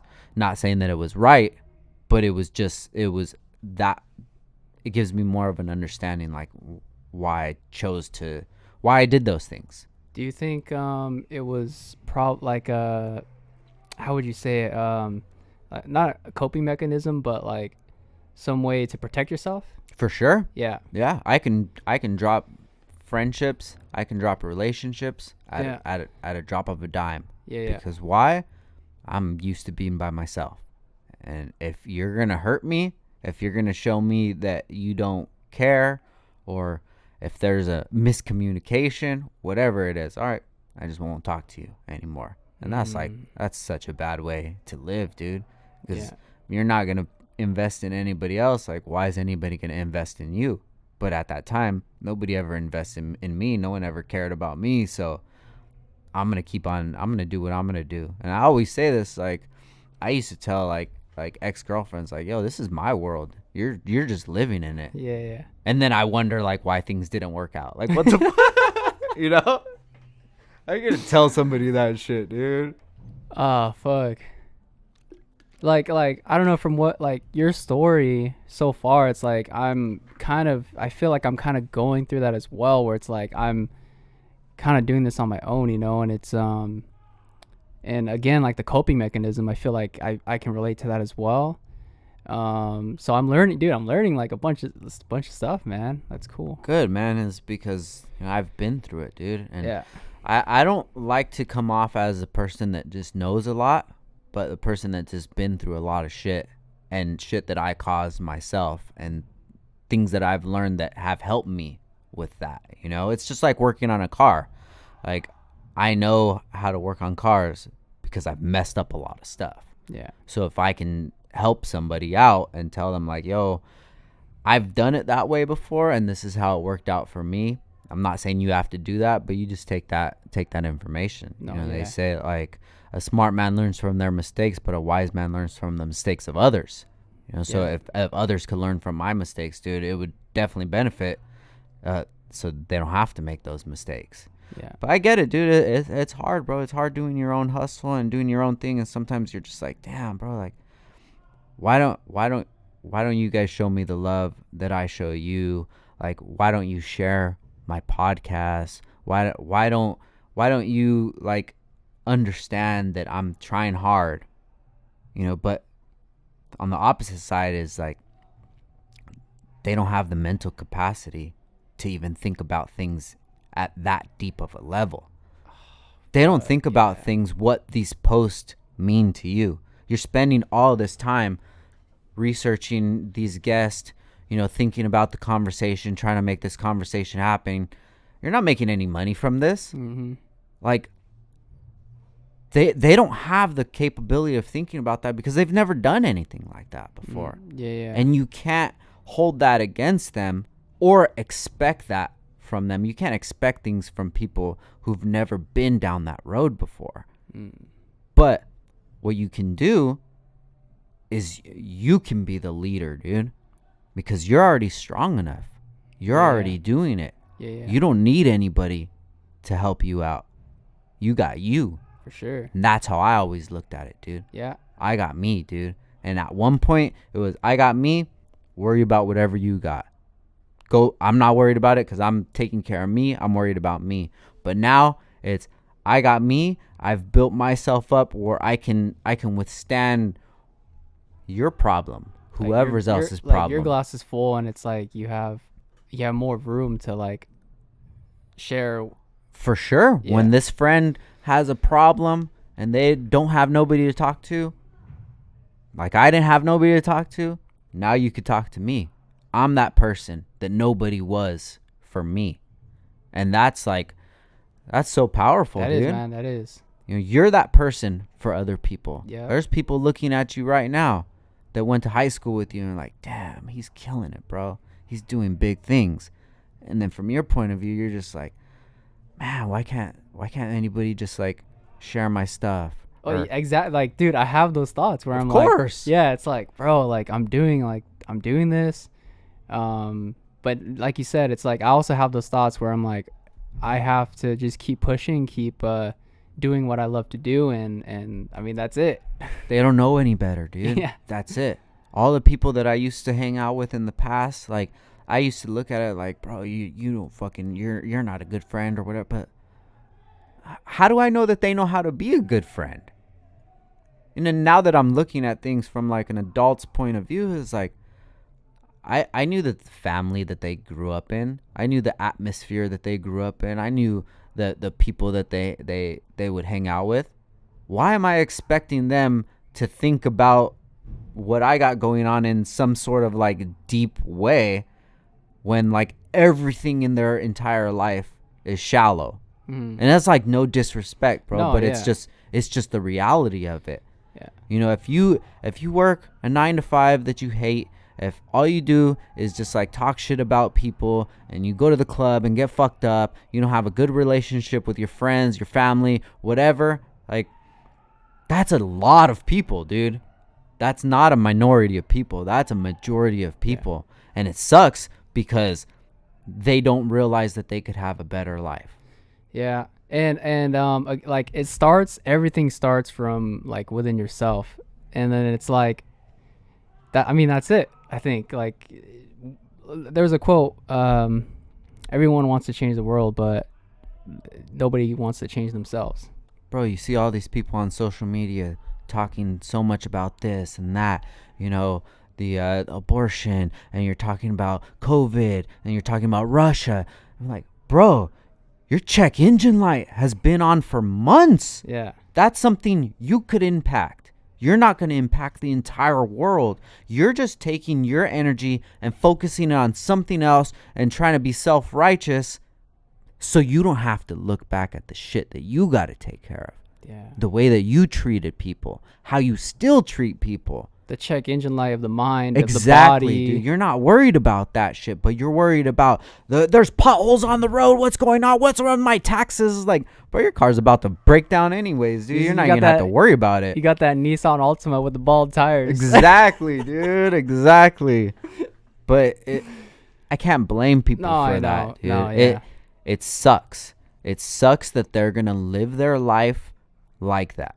But well, their life doesn't have to have me involved in it. So I need to step away from anybody that's like that. Friends, family, I don't care how long I've known you. If that's the type of person you are, I love you from afar.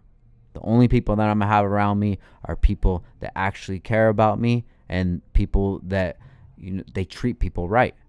There's no reason that you should be spending time with anybody who doesn't treat you right or others right. Like if they're a bad person, you should not be hanging out with them because it's just going to make your life even worse.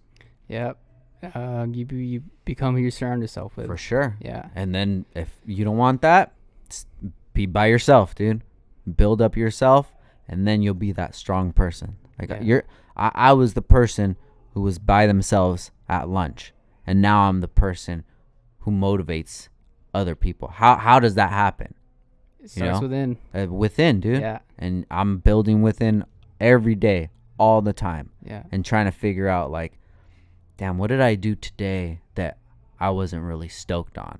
How did I treat somebody that, like, I wasn't stoked on it, you know? And then what did I do right? I like that. I was excited when I did that. You know, I'm going to try to do more of that. Like, I think Rob Dyrdek, like, really, like, put it well. It's like he basically just does stuff that gives him energy. Like, yeah. Like, he just does, like, I don't know. That's just so dope. Like, he's always got a lot of energy, dude. He does, bro. Speaking of Rob Dyrdek, he actually said something that I saw on a post not long ago, and it was like, yo, if you wake up 1 hour earlier each day, that's 7 hours that you didn't have before. And then you times that by 52, it came out to like 40 some days or something. Extra days that you'll have in the year just for 1 hour, dude. God damn. You think about shit like that, you're like, wow. Yeah. And then you talk to some people, they're like, oh, what are you doing today? Oh, nothing. Just chilling, dude. I just been at home just chilling all day. Like, yeah. I got to get it as far away from people like you as possible. Yeah. Respectfully, dude. With respect. With respect. Yeah, and like just maximizing your time, maximizing like your habits that you do every single day. It's like, I mean, that's what I'm trying to do is, and I'm for you too. I already know, trying to build better habits, bro. Yeah, for sure. And it's like every day I don't win. No, Like, yeah. Every day I'm not hustling. Every day it's not like I have something to do at 1, then 3, then I got to go meet this person. And that's probably like the perception that it is from the outside, but it's not, dude. It's like I've designed my life to be how I want it to be. And that's not the kind of entrepreneur that I want to be. That's not the lifestyle. Like millions of dollars and Lambos and stuff like that. Like it's cool, but it's not my main concern. You know, when I was younger, I was like, dude, I can't wait. Maybe one day, like, I could have a Lamborghini. And it's like, now it's like, okay, like, after I get it, then what? You know, that's not going to bring me joy because I've had things like that. And I've got things and I'm like, oh, I can't wait till I get this. And I get it. And I'm just like, that didn't make me feel good because I didn't feel good inside. Yeah. Nothing from external is going to make me feel good inside if I don't feel good already. So it's just life is hard, dude. Life is hard, and it's the people that really focus on life and try to win. Those are the ones that do good. But I understand why a lot of people don't try hard. It's hard. It's a hard life. Yeah. Well, okay. I think we have 2015. I think that's where we left off earlier. 2015, where 16, where we got the shop. 16, you got the shop. Yeah. And then is that when you started the podcast? No, I didn't start the podcast till 2018. It was August 2018. Okay. So I get the shop. We're just hustling, growing, going to shows, just doing whatever we want to do, you know. And then I think it was like I really got into Rogan a lot, and then I got into Andy Frisella, MF CEO at that time, and then I start to get into other podcasts because those were the only ones that I would really listen to. Well, it was really like Rogan, and then I would get into like like culture podcasts, Okay. like hip hop culture and things like that. So it's like the Joe Budden podcast, Brilliant Idiots podcast. I'm like, dude, I fucking love podcasting. This is so awesome. I'm like, all right, cars are cool. I don't want to think about cars 24/7. That's just not the kind of person I am. The reason that I'm in this community is because I was just, if I wasn't selling the bolts, who knows if I would have went into it as deep as I did.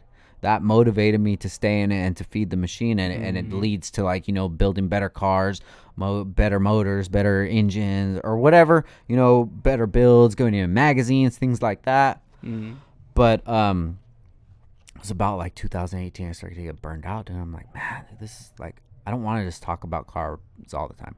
And yeah, car people are cool, but I want to know more about them than just their specs of their build. Like, I want to start my own podcast, because why not, dude? So my sister had bought me some mics before, and I was gonna try it out, but like the mics were the same mics, so when you put them in the computer didn't recognize them as Like two USB separate mics? Yeah. Like the what is snowball or something. Yeah. So like, dude, that sucks. So then I'm talking to my wife. Oh, so this is what happened. Is my buddy Christian from it was this brand called Can I Beat. They're pretty big in the car community, and he had his own podcast. I'm like, bro, that's so cool. You have your own podcast. And then he's like, hey, when I come into town, you want to be on the podcast? I'm like, oh, dude, hell yeah. That's dope. So he came to the shop, and everything was in his backpack. I'm like, what the fuck? So he sets up the podcast, everything. We do the podcast, have such a good time. And he's like, dude, if you ever need anything, you let me know. I could let you know what to get. Because it was just like mind blowing. You did everything just like out of your backpack. Yeah. So I'm talking to my wife, and I was like, dude, I really want to do it. And she's like, you know what? If you want to do it, just order the stuff. Just do it. Like, you just got to do it. I'm like, all right.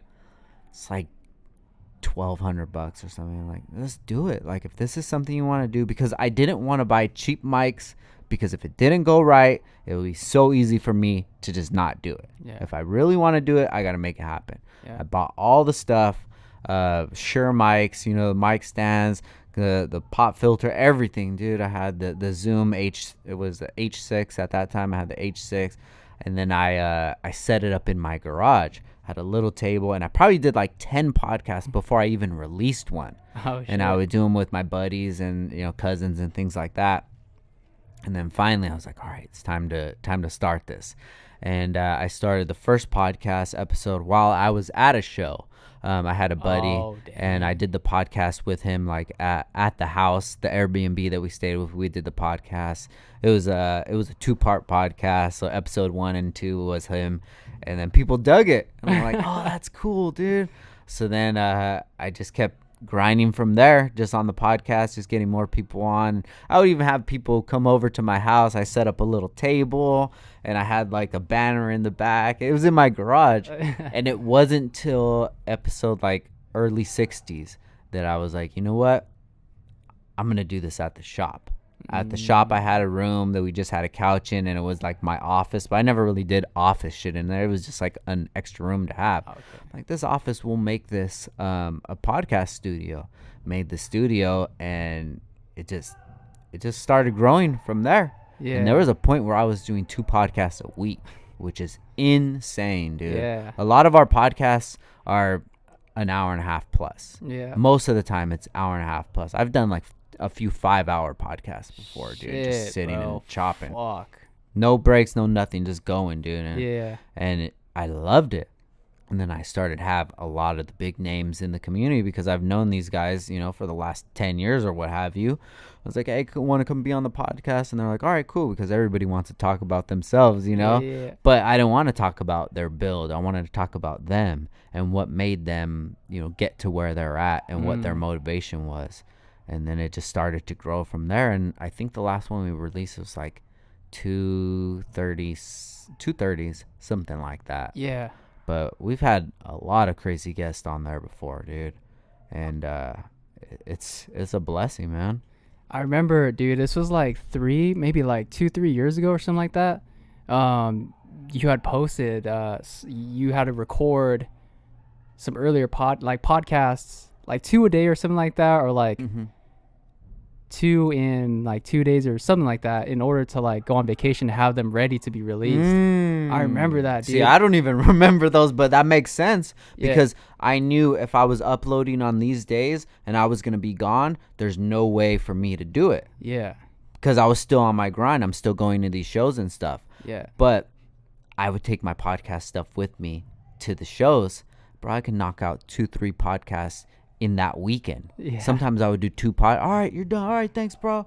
All right, you ready? Let's go. Yeah. Back to back. Let's fucking do it, dude. And I did it, and I was just grinding. And it wasn't to try to like get sponsors or anything like that. Like, as crazy as it sounds, I didn't even look at it as a business. I just wanted to have these conversations and share these moments with these people and share their stories. And hopefully people listen. Yep. And that's why I get where you're at, dude. It's like Yeah. I had friends that knew that I was grinding. They wouldn't even listen to the podcast. Wouldn't share it. Wouldn't support. And it hurt me a lot. Yeah. And it's like, then it was like, yo, why do I put so much value in you? Why am I spending time with you? Like, I have the first guest that was ever on my podcast, I had him on like multiple times. Then he started his own podcast and never invited me once. Oh shit. And I'm just like, damn, bro, that makes me feel a certain way. Yeah. Because I wanted to highlight you and what you're doing, and like, you don't even think about having me on, and that happened a few times. So then it made me think like, yo, I need to dial things back, dude. I have so much emotion invested in so many people that don't have the same emotion invested in me. Why? Nah, dude, I need to dial this back. And now, like, my circle is so small, dude, but it's a beautiful thing, man. Oh yeah. You know, that's why they say the older you get, your circle gets a lot smaller, but it's a lot more valuable. For sure, you know? For sure. It's like enriching. I don't know. It's like you build that foundation and you keep watering it. Yeah, for sure, dude. Yeah. And it's just now.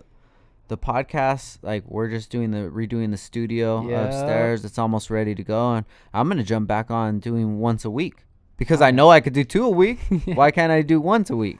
Yeah, you know. And then now the guests that we're gonna be able to get is like, I'm very good at networking, and I've been networking for a lot of part of my life and meeting these people. And these when I network with people, it's not like, yo, what can I get from you? It's, yo, what can I do to help you out? Value? How can I provide value to you? And if it doesn't hurt me, why does it matter? Like, I want to help you out. I want to help everybody out because, like, no one helped me out when I was coming up. No one was throwing me a bone. So if I could throw a bone to somebody else, if I could help them out, maybe if I need help with something in the future. Oh, for sure. It's know? Yeah. That makes sense. And I saw that, like, I think you had TJ Hunt on there too. That was dope. How was that? Sick, dude. You know, this crazy. You story. went out to his. Yeah. Because I mean, TJ's he's out of this world, dude. Yeah. So it would be so hard for him to come out. But it's like, even with TJ, right? It was funny because I was just listening to a podcast that I did with Mickey. Shout out to Mickey from Throttle, and we talked about this. I was just listening to it last night. It randomly just popped up, but it was like, I get an order, came in, whatever. We send out the order, and then somebody DMs me one day, and they're like, "Hey, congratulations for being on TJ Hunt." And I'm like, "Oh, what's that?" And then he sends me the link, and I watched the video, and he did like a full install video of our hardware, and he had like 600K at that time. I'm like, was that on the Z? Shit. No, that was on the FRS, the white FRS. Okay. So I was like, oh shit, that's crazy. So I actually found his order and gave him a call. I said, hey, can I speak to TJ? Oh, this is TJ. Hey, TJ, what's up, man? My name is Frank. I'm the owner of Downstar. Like, I really appreciate what you did. You didn't have to do that, man. Like, I know what it cost to get promoted on a channel that's 600K. And if that's a value, but he did it on, I don't know what his motivation was. Maybe he just needed to get a video done. He didn't know me. He didn't know the brand. it was Eric from Ilk Fab, the one that actually put him on to us. It was like his old fabricator. Oh, So shit. Eric, he I don't actually know how Eric knew of me. I think it's maybe because he was just tapped into the Honda stuff and things like that, and he was just interested in like what I was doing, selling bolts. Like, it's still unbelievable to this day, you know. So I tell TJ, like, yo, bro, if you ever need anything else, this is my personal line. Hit me up. I got you. Yeah. And then when he hit me up, I got him. I took care of him, and we've been taking care of him to this day. And when I see TJ, it's not weird. It's not like I want something from him. It's not like, hey, can you share this or can you do this? Yeah. It's like, yo, what's up, TJ? How you doing, man? I hope everything's good, because he's the same as me. Yeah, he's yeah. a hustler, bro. Yeah. But he's just going. He has people that want shit from him all the time, but nobody wants him. Nobody wants TJ. They want TJ Hunt, the brand. Nobody cares about like how he's doing with his stress and life and things like that. And I related to him on that level. So if I can make his life easier, I will. And easier meaning if I can make his easier for him to make content, because hey, now today you could install these bolts. We'll send the bolts, whatever. Yeah. And then building that relationship led to the relationship with Throttle, which is amazing, dude. Shout out to Throttle. Those guys are awesome. And then you're talking about TJ Hunt, you're talking about Throttle. So if those guys are using our product, everybody else is using it. So we've linked up with so many other people after them, and it's such a dope thing. So when I do need something like, hey, TJ, you want to be on my podcast? I'll go out there. Just all I need from you is an hour of your time. Yeah. All right, I got you. No problem. And it's just because I want to highlight what he's doing, because my channel isn't even that crazy. The Instagram's not even that crazy where the conversation is going to blow up. Yeah. And I don't expect him to share it or, you know, keep pumping or whatever. He does what he needs to do for his channel, which is dope. All I wanted was the convo. Yep. And Convo and also, like, adding on to what you're saying about the podcast, it's not even about me. It's not about you. It's about the guests. for sure. Yeah. It's about the guests, dude. Like, I want them to feel good. I want to hear their story. I want to ask them questions that nobody's asked them before. And not like shallow questions like what was your first whatever. Yeah, you know, like, how did it make you feel when this thing happened? Like, I would talk to TJ about when he had the whole fake kit thing or whatever, and it like the fake Rocket Bunny kit, and it was like a big deal back in the day. And I wanted to get his perspective from it, which it changes over time, because now he's a business owner and he's selling his own kits, and now he gets it. But he was just a kid at that time, dude. And those are the things that I like to talk about. And one of the last podcasts that we did was with the guys from Shake Junt skateboard brand. And they just released their video. It's called Shrimp Blunt, and it's a masterpiece. Oh my god, dude, it's so beautiful. And watching that video, I'm looking at it through a creative's eyes, not a skateboards fan's eyes. Through a creative, and I'm like, oh shit, they chose that song because of the title of the song represents what's going on in this. They put this group of skaters skating to this song, because Shake Junt is probably like 60 plus people skate for them. So it's like they put these people together at this time. So we have a sit down with Shane Heil, from the owner of Shake Junt, and then Beagle, which was the filmer, and Beagle's a fucking legend, dude. He filmed for like Baker 2G and just stuff from early 2000s. And before that, I had both of them on the podcast separately, and then I did a podcast with them together, and we're going through the video step by step, deciphering it all. Dude. And I'm telling them, like, asking them more questions than like, oh, was it crazy when they did this kickflip or something like that? No, I'm like, yo, so what was the reason for you picking this sort of song right here? And like, wow, I can't believe. Just going in depth with it. Yeah, like, oh, wow, somebody got it. Because when somebody gets like my creativity, dude, that means so much to me. Like, there's so much that we do that is like, it is a lot deeper, but people aren't going to get it because they just look at like the surface level of things. And something that I love too about doing this is like doing the research, on the guest, and like really like learning about like the person, and just the conversation in itself too, man. The conversation, it's like For sure. And sometimes, like I said, I that quote about a wise person learns from the mistakes of others. People are talking about their mistakes that they've made in business, in relationships, in their builds, whatever. And I'm just soaking all that knowledge up, dude. And I'm like, okay.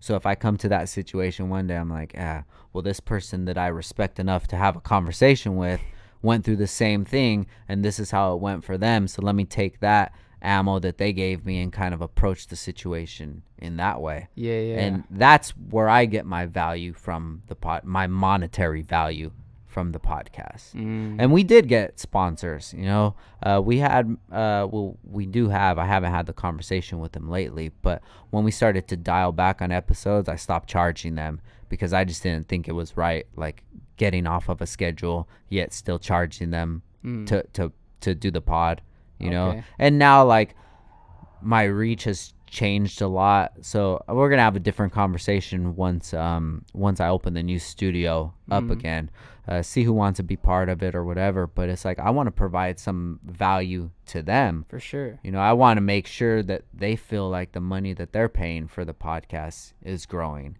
And that's like that, the way that I'm doing it, and I know is the way that you're doing it, is from passion. Yeah. And there's podcasts that do it as a business, and that is not anything that I want to be a part of. And I don't care if I'm leaving millions of views on the table. It's cool, bro. It's cool. I want to have these convos that I want to have. I want to do whatever I want to do, and that's it. And sticking to that like initial like statement of like just how it started. I just want to have these conversations. Yeah, stick to that, bro. Yeah. That's all I want to do. And if people want to be part of it, the sponsors they did, the ones that we had, they're like, bro, just keep doing your thing. We just want to be a part of it. I'm like, hell yeah. Because I never want to get to that point, because like I'm not a greedy person anymore. Bills are paid, everything's good. Downstar, the automotive side of it, the ball's rolling, and it keeps rolling, and it keeps going, and we keep feeding it. And that's all I need. Yeah. Now, everything else that I do, the podcast, this is for me. The skate shop, this is for me. This is my passion project. I don't look at the skate shop and think like, all right, well, this month we have to make X amount. Yeah. Like, no, dude. This is having skateboards on the wall is the same thing as having bolts sitting in the back. It's just money that I've spent. So maybe I'll sell the bolts one day, or maybe the skateboard's going to sell one day, whatever. But at least the skateboard, now I'm having fun selling that rather than like just selling the bolts. And not to like to downplay what we're doing on the automotive side of it. Yeah. But it's like, bro, I've been doing it since 2009. I'm burnt out of it. Yeah. And, podcasting sparked my interest, and I love it, and I'm going forward with it. And now I'm back building in skateboarding. Yeah. So you're building it out. I think we talked about it a little bit, where like the format of it. Mm-hmm. It's like there's gonna be a bar. There's gonna be like. Did you say a bar? Yeah, I did. I was telling you earlier, I haven't drank since 2010, but other people do, and I want to make them feel comfortable. Make them feel comfortable. Yeah. But what I wanted it to be is like a little lounge, maybe 10, 15 people could be up there comfortably, and maybe we could do a live podcast. If somebody wants to do a comedy set one day, whatever. Oh, it's tight. Like, why not? I don't have to ask permission from anybody. Yeah. I have my own place. I have my own equipment. I have my own place to do it. I know how to edit. I know how to what channel to put it on. I know what I can do. Like, I could do it all myself. Yep. And I don't need anybody else to do it. And that's even with the skate shop. I was thinking like, you know what? I just want to open a skate shop. What do I got to do? Okay, 30 days, bro, from the idea to the day we were ready to open. Damn. It was done. And now the skate shop is going to become a staple of Ventura, because it's just how everything else has worked out for us. Yeah. Downtime with Downstar has become a staple in the automotive community for podcasting. Yeah. We've had so many guests on there, dude. Yeah. So many OGs, so many big names, whatever. We've had them on there. And now we're getting into the skateboard stuff, dude. Like, I have some pods lined up for the podcast, or so like some skaters that are coming in, dude.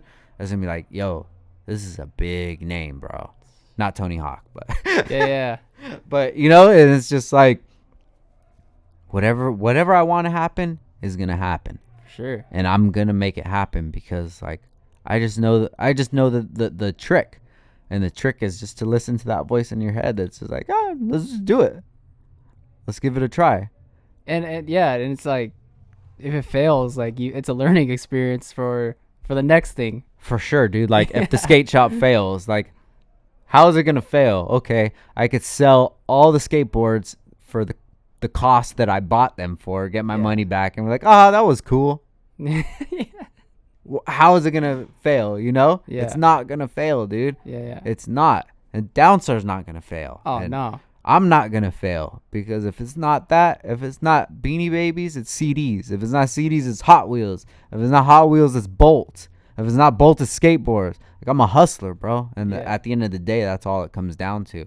I'm a hustler that believes in himself, says what he does, and does what he says. And that's unstoppable. Oh, yeah, for sure. And everybody has that inside of them, and they just need to tap into that, because I was not that person. You know David Goggins? Yeah. Have you read David Goggins' book? I'm not, bro, but I've listened to a lot of podcasts. You have to read his book, bro. Yeah. David Goggins is a perfect example. A little too far. Stay hard. The work that I want to put in, but like, if he could do it, if I could do it, if you could do it, anybody else listening can do it. And guys, the voice in your head that's like, no, but that's you not believing in yourself. No, but any but that you have, somebody else has it 10 times worse than you and made it 10 times further than you. Yep. So the only but is, but I don't believe in myself enough to do it. And if that's it, then there's that's a place to start off at. You could work from there and go. One of the scariest thoughts that I have is being like 50 years old and being like, damn, I should have tried that, or I should have done this. I should have. For sure, man. Yeah. Yeah, I feel the same way, dude. And it's like, I look at life every day as a blessing, and I didn't before. I took time for granted. And when you get older, you start to see, like, life is real, bro. Life can change at any moment. And there's people that aren't here to this day, that they're not here because not because they didn't want to be, because their life was taken from them. How am I going to be like unappreciative to still have another day? Nah, dude. Every single day I'm grateful for. And it's not natural for me. I'm not naturally a grateful person. That's not like in my DNA, you know? I'm naturally like somebody that takes things for granted. But I know that that's not what I want to be. So I need to change those things. The selfish person in me, that's in me. That's who I was supposed to be. I had to change those things. Yeah. And sometimes, like, my wife will even tell me, like, sometimes you got to be selfish. You got to think for yourself. And it's like, I can't, because I've been... You know that person. I've been that person. Yeah. I don't want anything to fucking do with that person. So I've gotten so far to the other side of things. Yeah. And maybe I just need to find a balance sometimes. But it's like, dude, as long as I can go smoke for a little bit, chill out, listen to some music, I'm good, bro. I'm good. I'm happy, dog. Like, I look at everything that I have, and this is not the life that I should be living. And it's not the life I should be living because everybody that I grew up with, everybody that I was around is not living that sort of life. You know? So maybe things aren't how I want them to be at this very moment, but we're working on it, dude. It's like, it's about the journey. It's not the destination. Yep. So when I get that Lambo, it's not like that's going to make me feel a certain way. It's just, it was the journey. Yeah. I was stoked that, fuck yeah, everything that I did, finally, I got this shit. hell yeah, bro. There's Yeah. another trophy, dude. Yeah. Another trophy to put on the case. Yep. And that's the way that I look at things now, dude, and just try to treat people as good as possible. And I was listening to the pod that the last one that you just did. Yeah. I forget the guy's name. I think it was it Esperancita Uh, or fucking OG David James? Was it no, Con Man? no, it was the very last one that you uploaded, and the guy was saying about he asked people how they're doing, and he asked the lady how she was doing, and she like started crying. Oh yeah, Bro, yeah. I do that all the time. Hey, what's up, man? How are you doing? At Starbucks, whatever. No matter if it's through like, you know, the intercom or whatever, and I'll wait for them. And sometimes I'll go to somebody like at Bonds and be like, hey, how are you doing? And I'll wait for them to respond. Like, I acknowledge you. I see you as a human being working to live your life. You're not a servant to me. You're not below me. Yeah. I acknowledge you. And I try to do that. And ever since I've been doing that, dude, like, my life has changed, bro. And it's just like everybody's trying hard, man. Yeah. And if you could brighten somebody else's day, why not? Yeah, and who knows, man? Like that can, it's just like a snowball effect. It'll brighten someone else's day. It could For sure. change. Yeah. For sure. These people are getting shit on all day because their coffee's wrong. Like, it's not that serious, dude. If your meal is wrong, bro, it's not that serious. Yeah. Like, chill out, you know? Whatever problems that you have going on in your life, those are your problems. Don't give those problems to random people just because you're having a bad day. And the way that you're looking at life through that lens, through I don't care who the fuck this is the Oxford mentality. Fuck it. I don't give a fuck. Fuck it. Fuck it. Fuck it. Fuck it, fool. I don't give a fuck. Yeah, fuck it, fool. See where you end up at. Yeah. You know? See if anybody ever fucking... How you going to get any good out of that? You're never going to get any good out of that treating people like shit. So I try to treat people as good as I can, dude. Try to be as happy as I can. Because all these things this is things that I'm working on. I'm not naturally like that. Yeah. I'm born and raised in Oxnard. And it's in my fucking DNA, dude. But that's not who I want to be.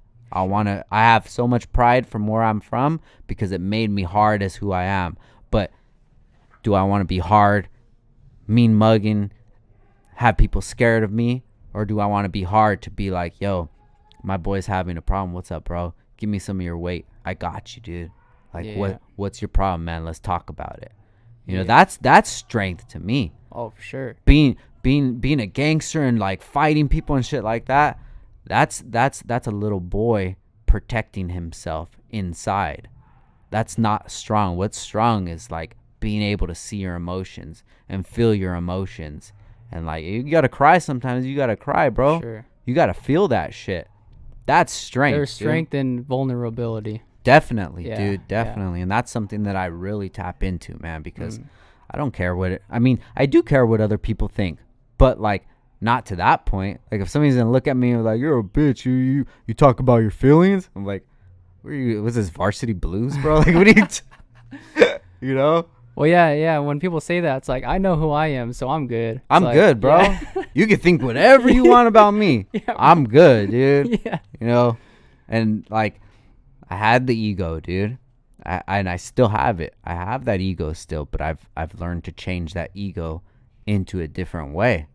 You know, to take that as a strength instead of like a weakness. You know, and try to like empower people, dude. That's where my ego gets fed from. Yeah. Instead of putting people down. Yeah, for sure. Yeah.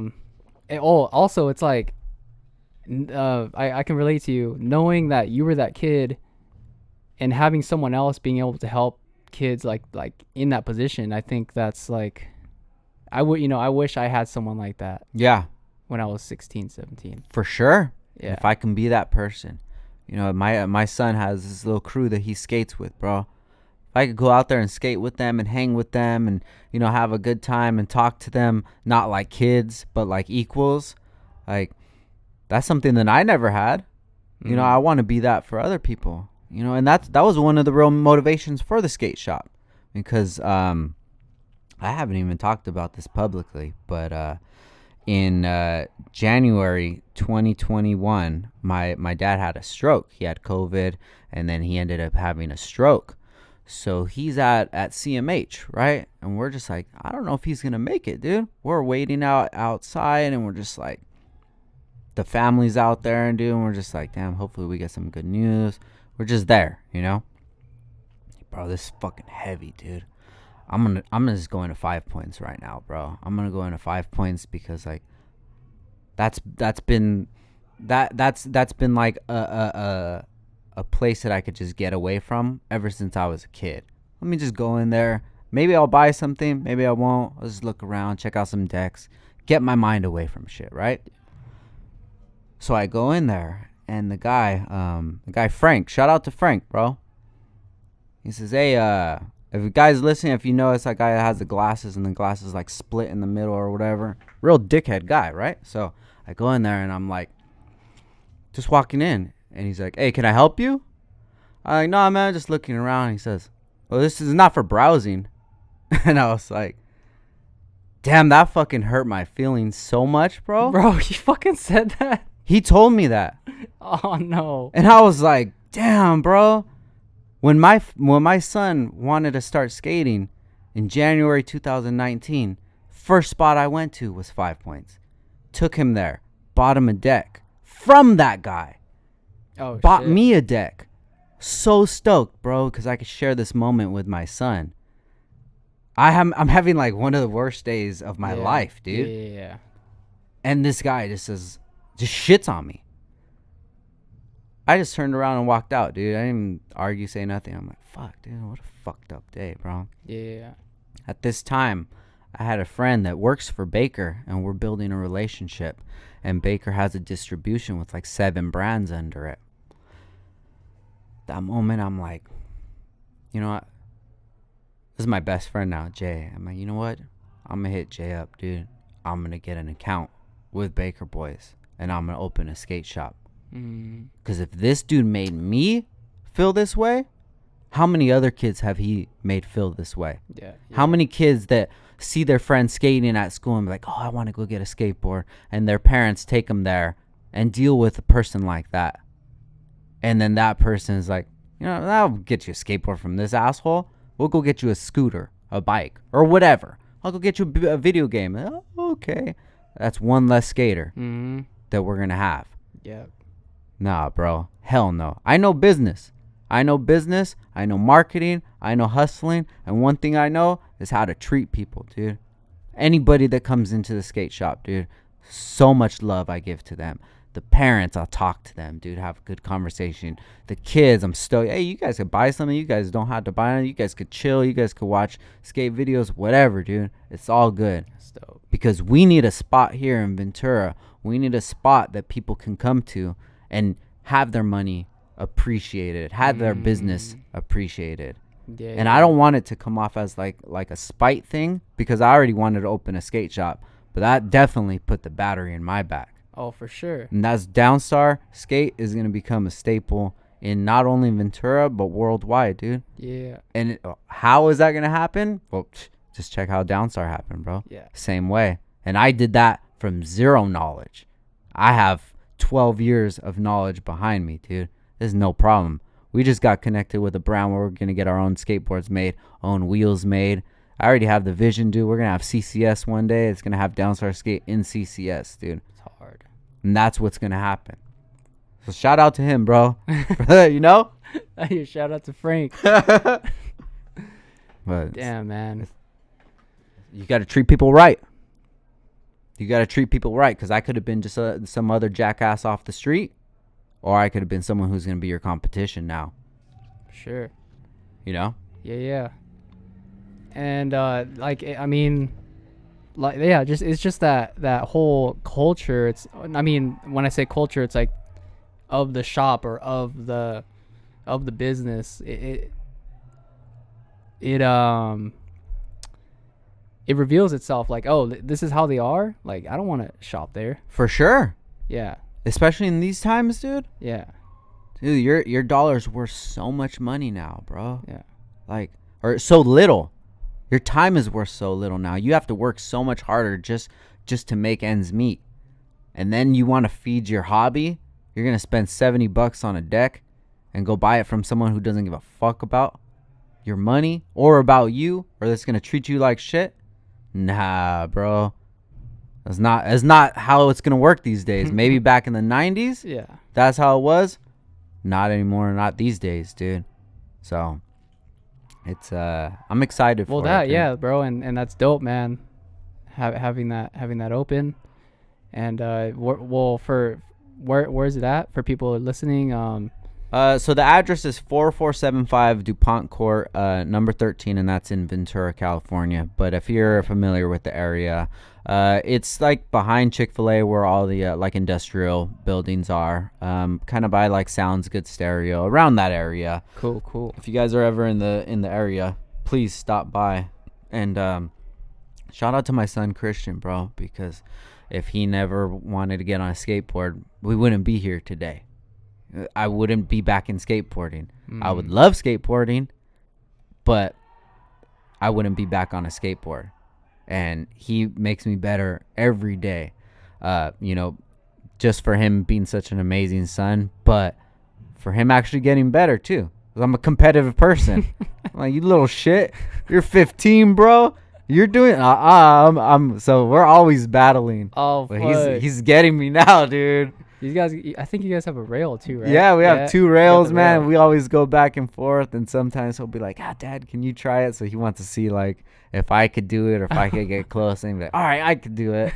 But, like, this is the vision, dude. Like, he's going to have his own pro board one day. For sure. Under Downstar Skate. And he's going to be able to share that with his family in the future. And we have another skater that we added to the team, too, guy Seth. He's killing it out of Oxnard, dude. Oxnard Skate Park, always out there, dude. So good, man. I was just like, one day when Downstar Skate gets to that point, dude, I want you to join the team, and it's there, and he's on the team now, and it's just we're gonna keep building, man. Is that his Insta Sethy fool, right? Yeah. Okay, yeah, I see him killing it, bro. Killing He's it. so good, dude. Yep. And like, I want to be able to give to this kid like that kind of motivation. Like, yo, somebody believes in you, dude. Let's keep this going. And who knows where this is gonna go? We'll probably listen to this podcast in 10 years and be like, oh, it's crazy. That's when the shop first started. Yeah. But we're already like we're skating at Baker, dude. We're skating with all pros and shit like that. Going to like movie premieres and things. Like, we're already living that life, dude. Yeah. We're already in the culture. Just the growth that is there in such a short time. Yeah, dude. Like, we were on Thrasher, bro. And I'm like, oh my god. Like, my son had a picture in Thrasher. I saw that. I was like, that's fucking crazy. To me, it's crazy, but it's not unbelievable because I've done that in the car community. We've been on Super Street. We've been on, all these huge channels or whatever. Now I'm just taking my personal hobby attention to something else. But Downstar, it's almost the same in the sense of, like, you know what to do. For sure. Yeah. Same thing, dude. I'll go to work and I have an alarm on my phone that says post on your socials. Okay, so let me post something. This is the car people like that. All right, cool. Now I go on Downstar Skate. All right, this is the skate stuff. All right, cool. And we're good, bro. I know how to talk to each demographic. I know how to move, and it's just gonna grow. And I know right now it's just still in its infancy, and I'm excited, dude, because when Downstar was in its infancy, I didn't know what it was gonna be. Now I know what Downstar Skate is going to be, so I'm, like, enjoying the ride so much more, dude. Damn. And it's going to be a great time, dude. I'm so stoked. Hell yeah. Damn. I think we've been almost going. We've been going for 2 hours. It's light work, bro. Light work, baby. And I know. Probably got to let you go, man. That's all good, man. Hey, yeah. I appreciate you having me on, and I appreciate you coming into the skate shop, dude. Oh, yeah, for sure, dude. Like, when you came in, dude, you had a good energy. We were chopping it up, and then it clicked. I was like, oh, shit, I've been following you, bro. You're that guy with the podcast. Yeah. I was like, hell yeah, man. And when we get the studio up, I want to have you on Downtime for sure. Yeah, man. Dude, I'd love to, bro. Oh, yeah. Yeah. But dude, Fuck. keep it up. Shit. Everything you're doing, bro, keep it up. If you ever need anything, reach out to me. But you just know, dude, that all you need is you, dog. Yeah. And that's it. And you're gonna make it happen. And those people that weren't around for you, you could be that for them. Yeah. You could help them out, even though they didn't help you out. You know. Oh, for sure. And I definitely will, bro. And yeah, this was very inspiring, dude. To Thank you, brother. Chop it up with you and meet you at the skate shop. Hell yeah. I love it, dude, because sometimes I don't get a chance to just sit down and like reflect on life and where it's taken me. And it's like, fuck, dude, it's nuts. Yeah. It doesn't make any sense. The like, ride. I'm living in a movie that I'm like, I'm watching this shit happen. You know, it doesn't even feel like it's me sometimes, dude. Life is good, man. For sure. But I want to give a shout out to my wife Ashley, to my my baby daughter Frankie. She's already on a board too. She's gonna be a shredder. My big dog C2, man, and just my family at Downstar, man. My sister Brandy, my boy Gabe, Nick Jackson, always holding us down, and just everybody that supports us, man. Much love to all you guys, dude. Like, just know that doesn't go unnoticed, man. I appreciate it. Thank you guys for listening. Thank you for being here. Oh yeah. Thank you. Peace. Peace.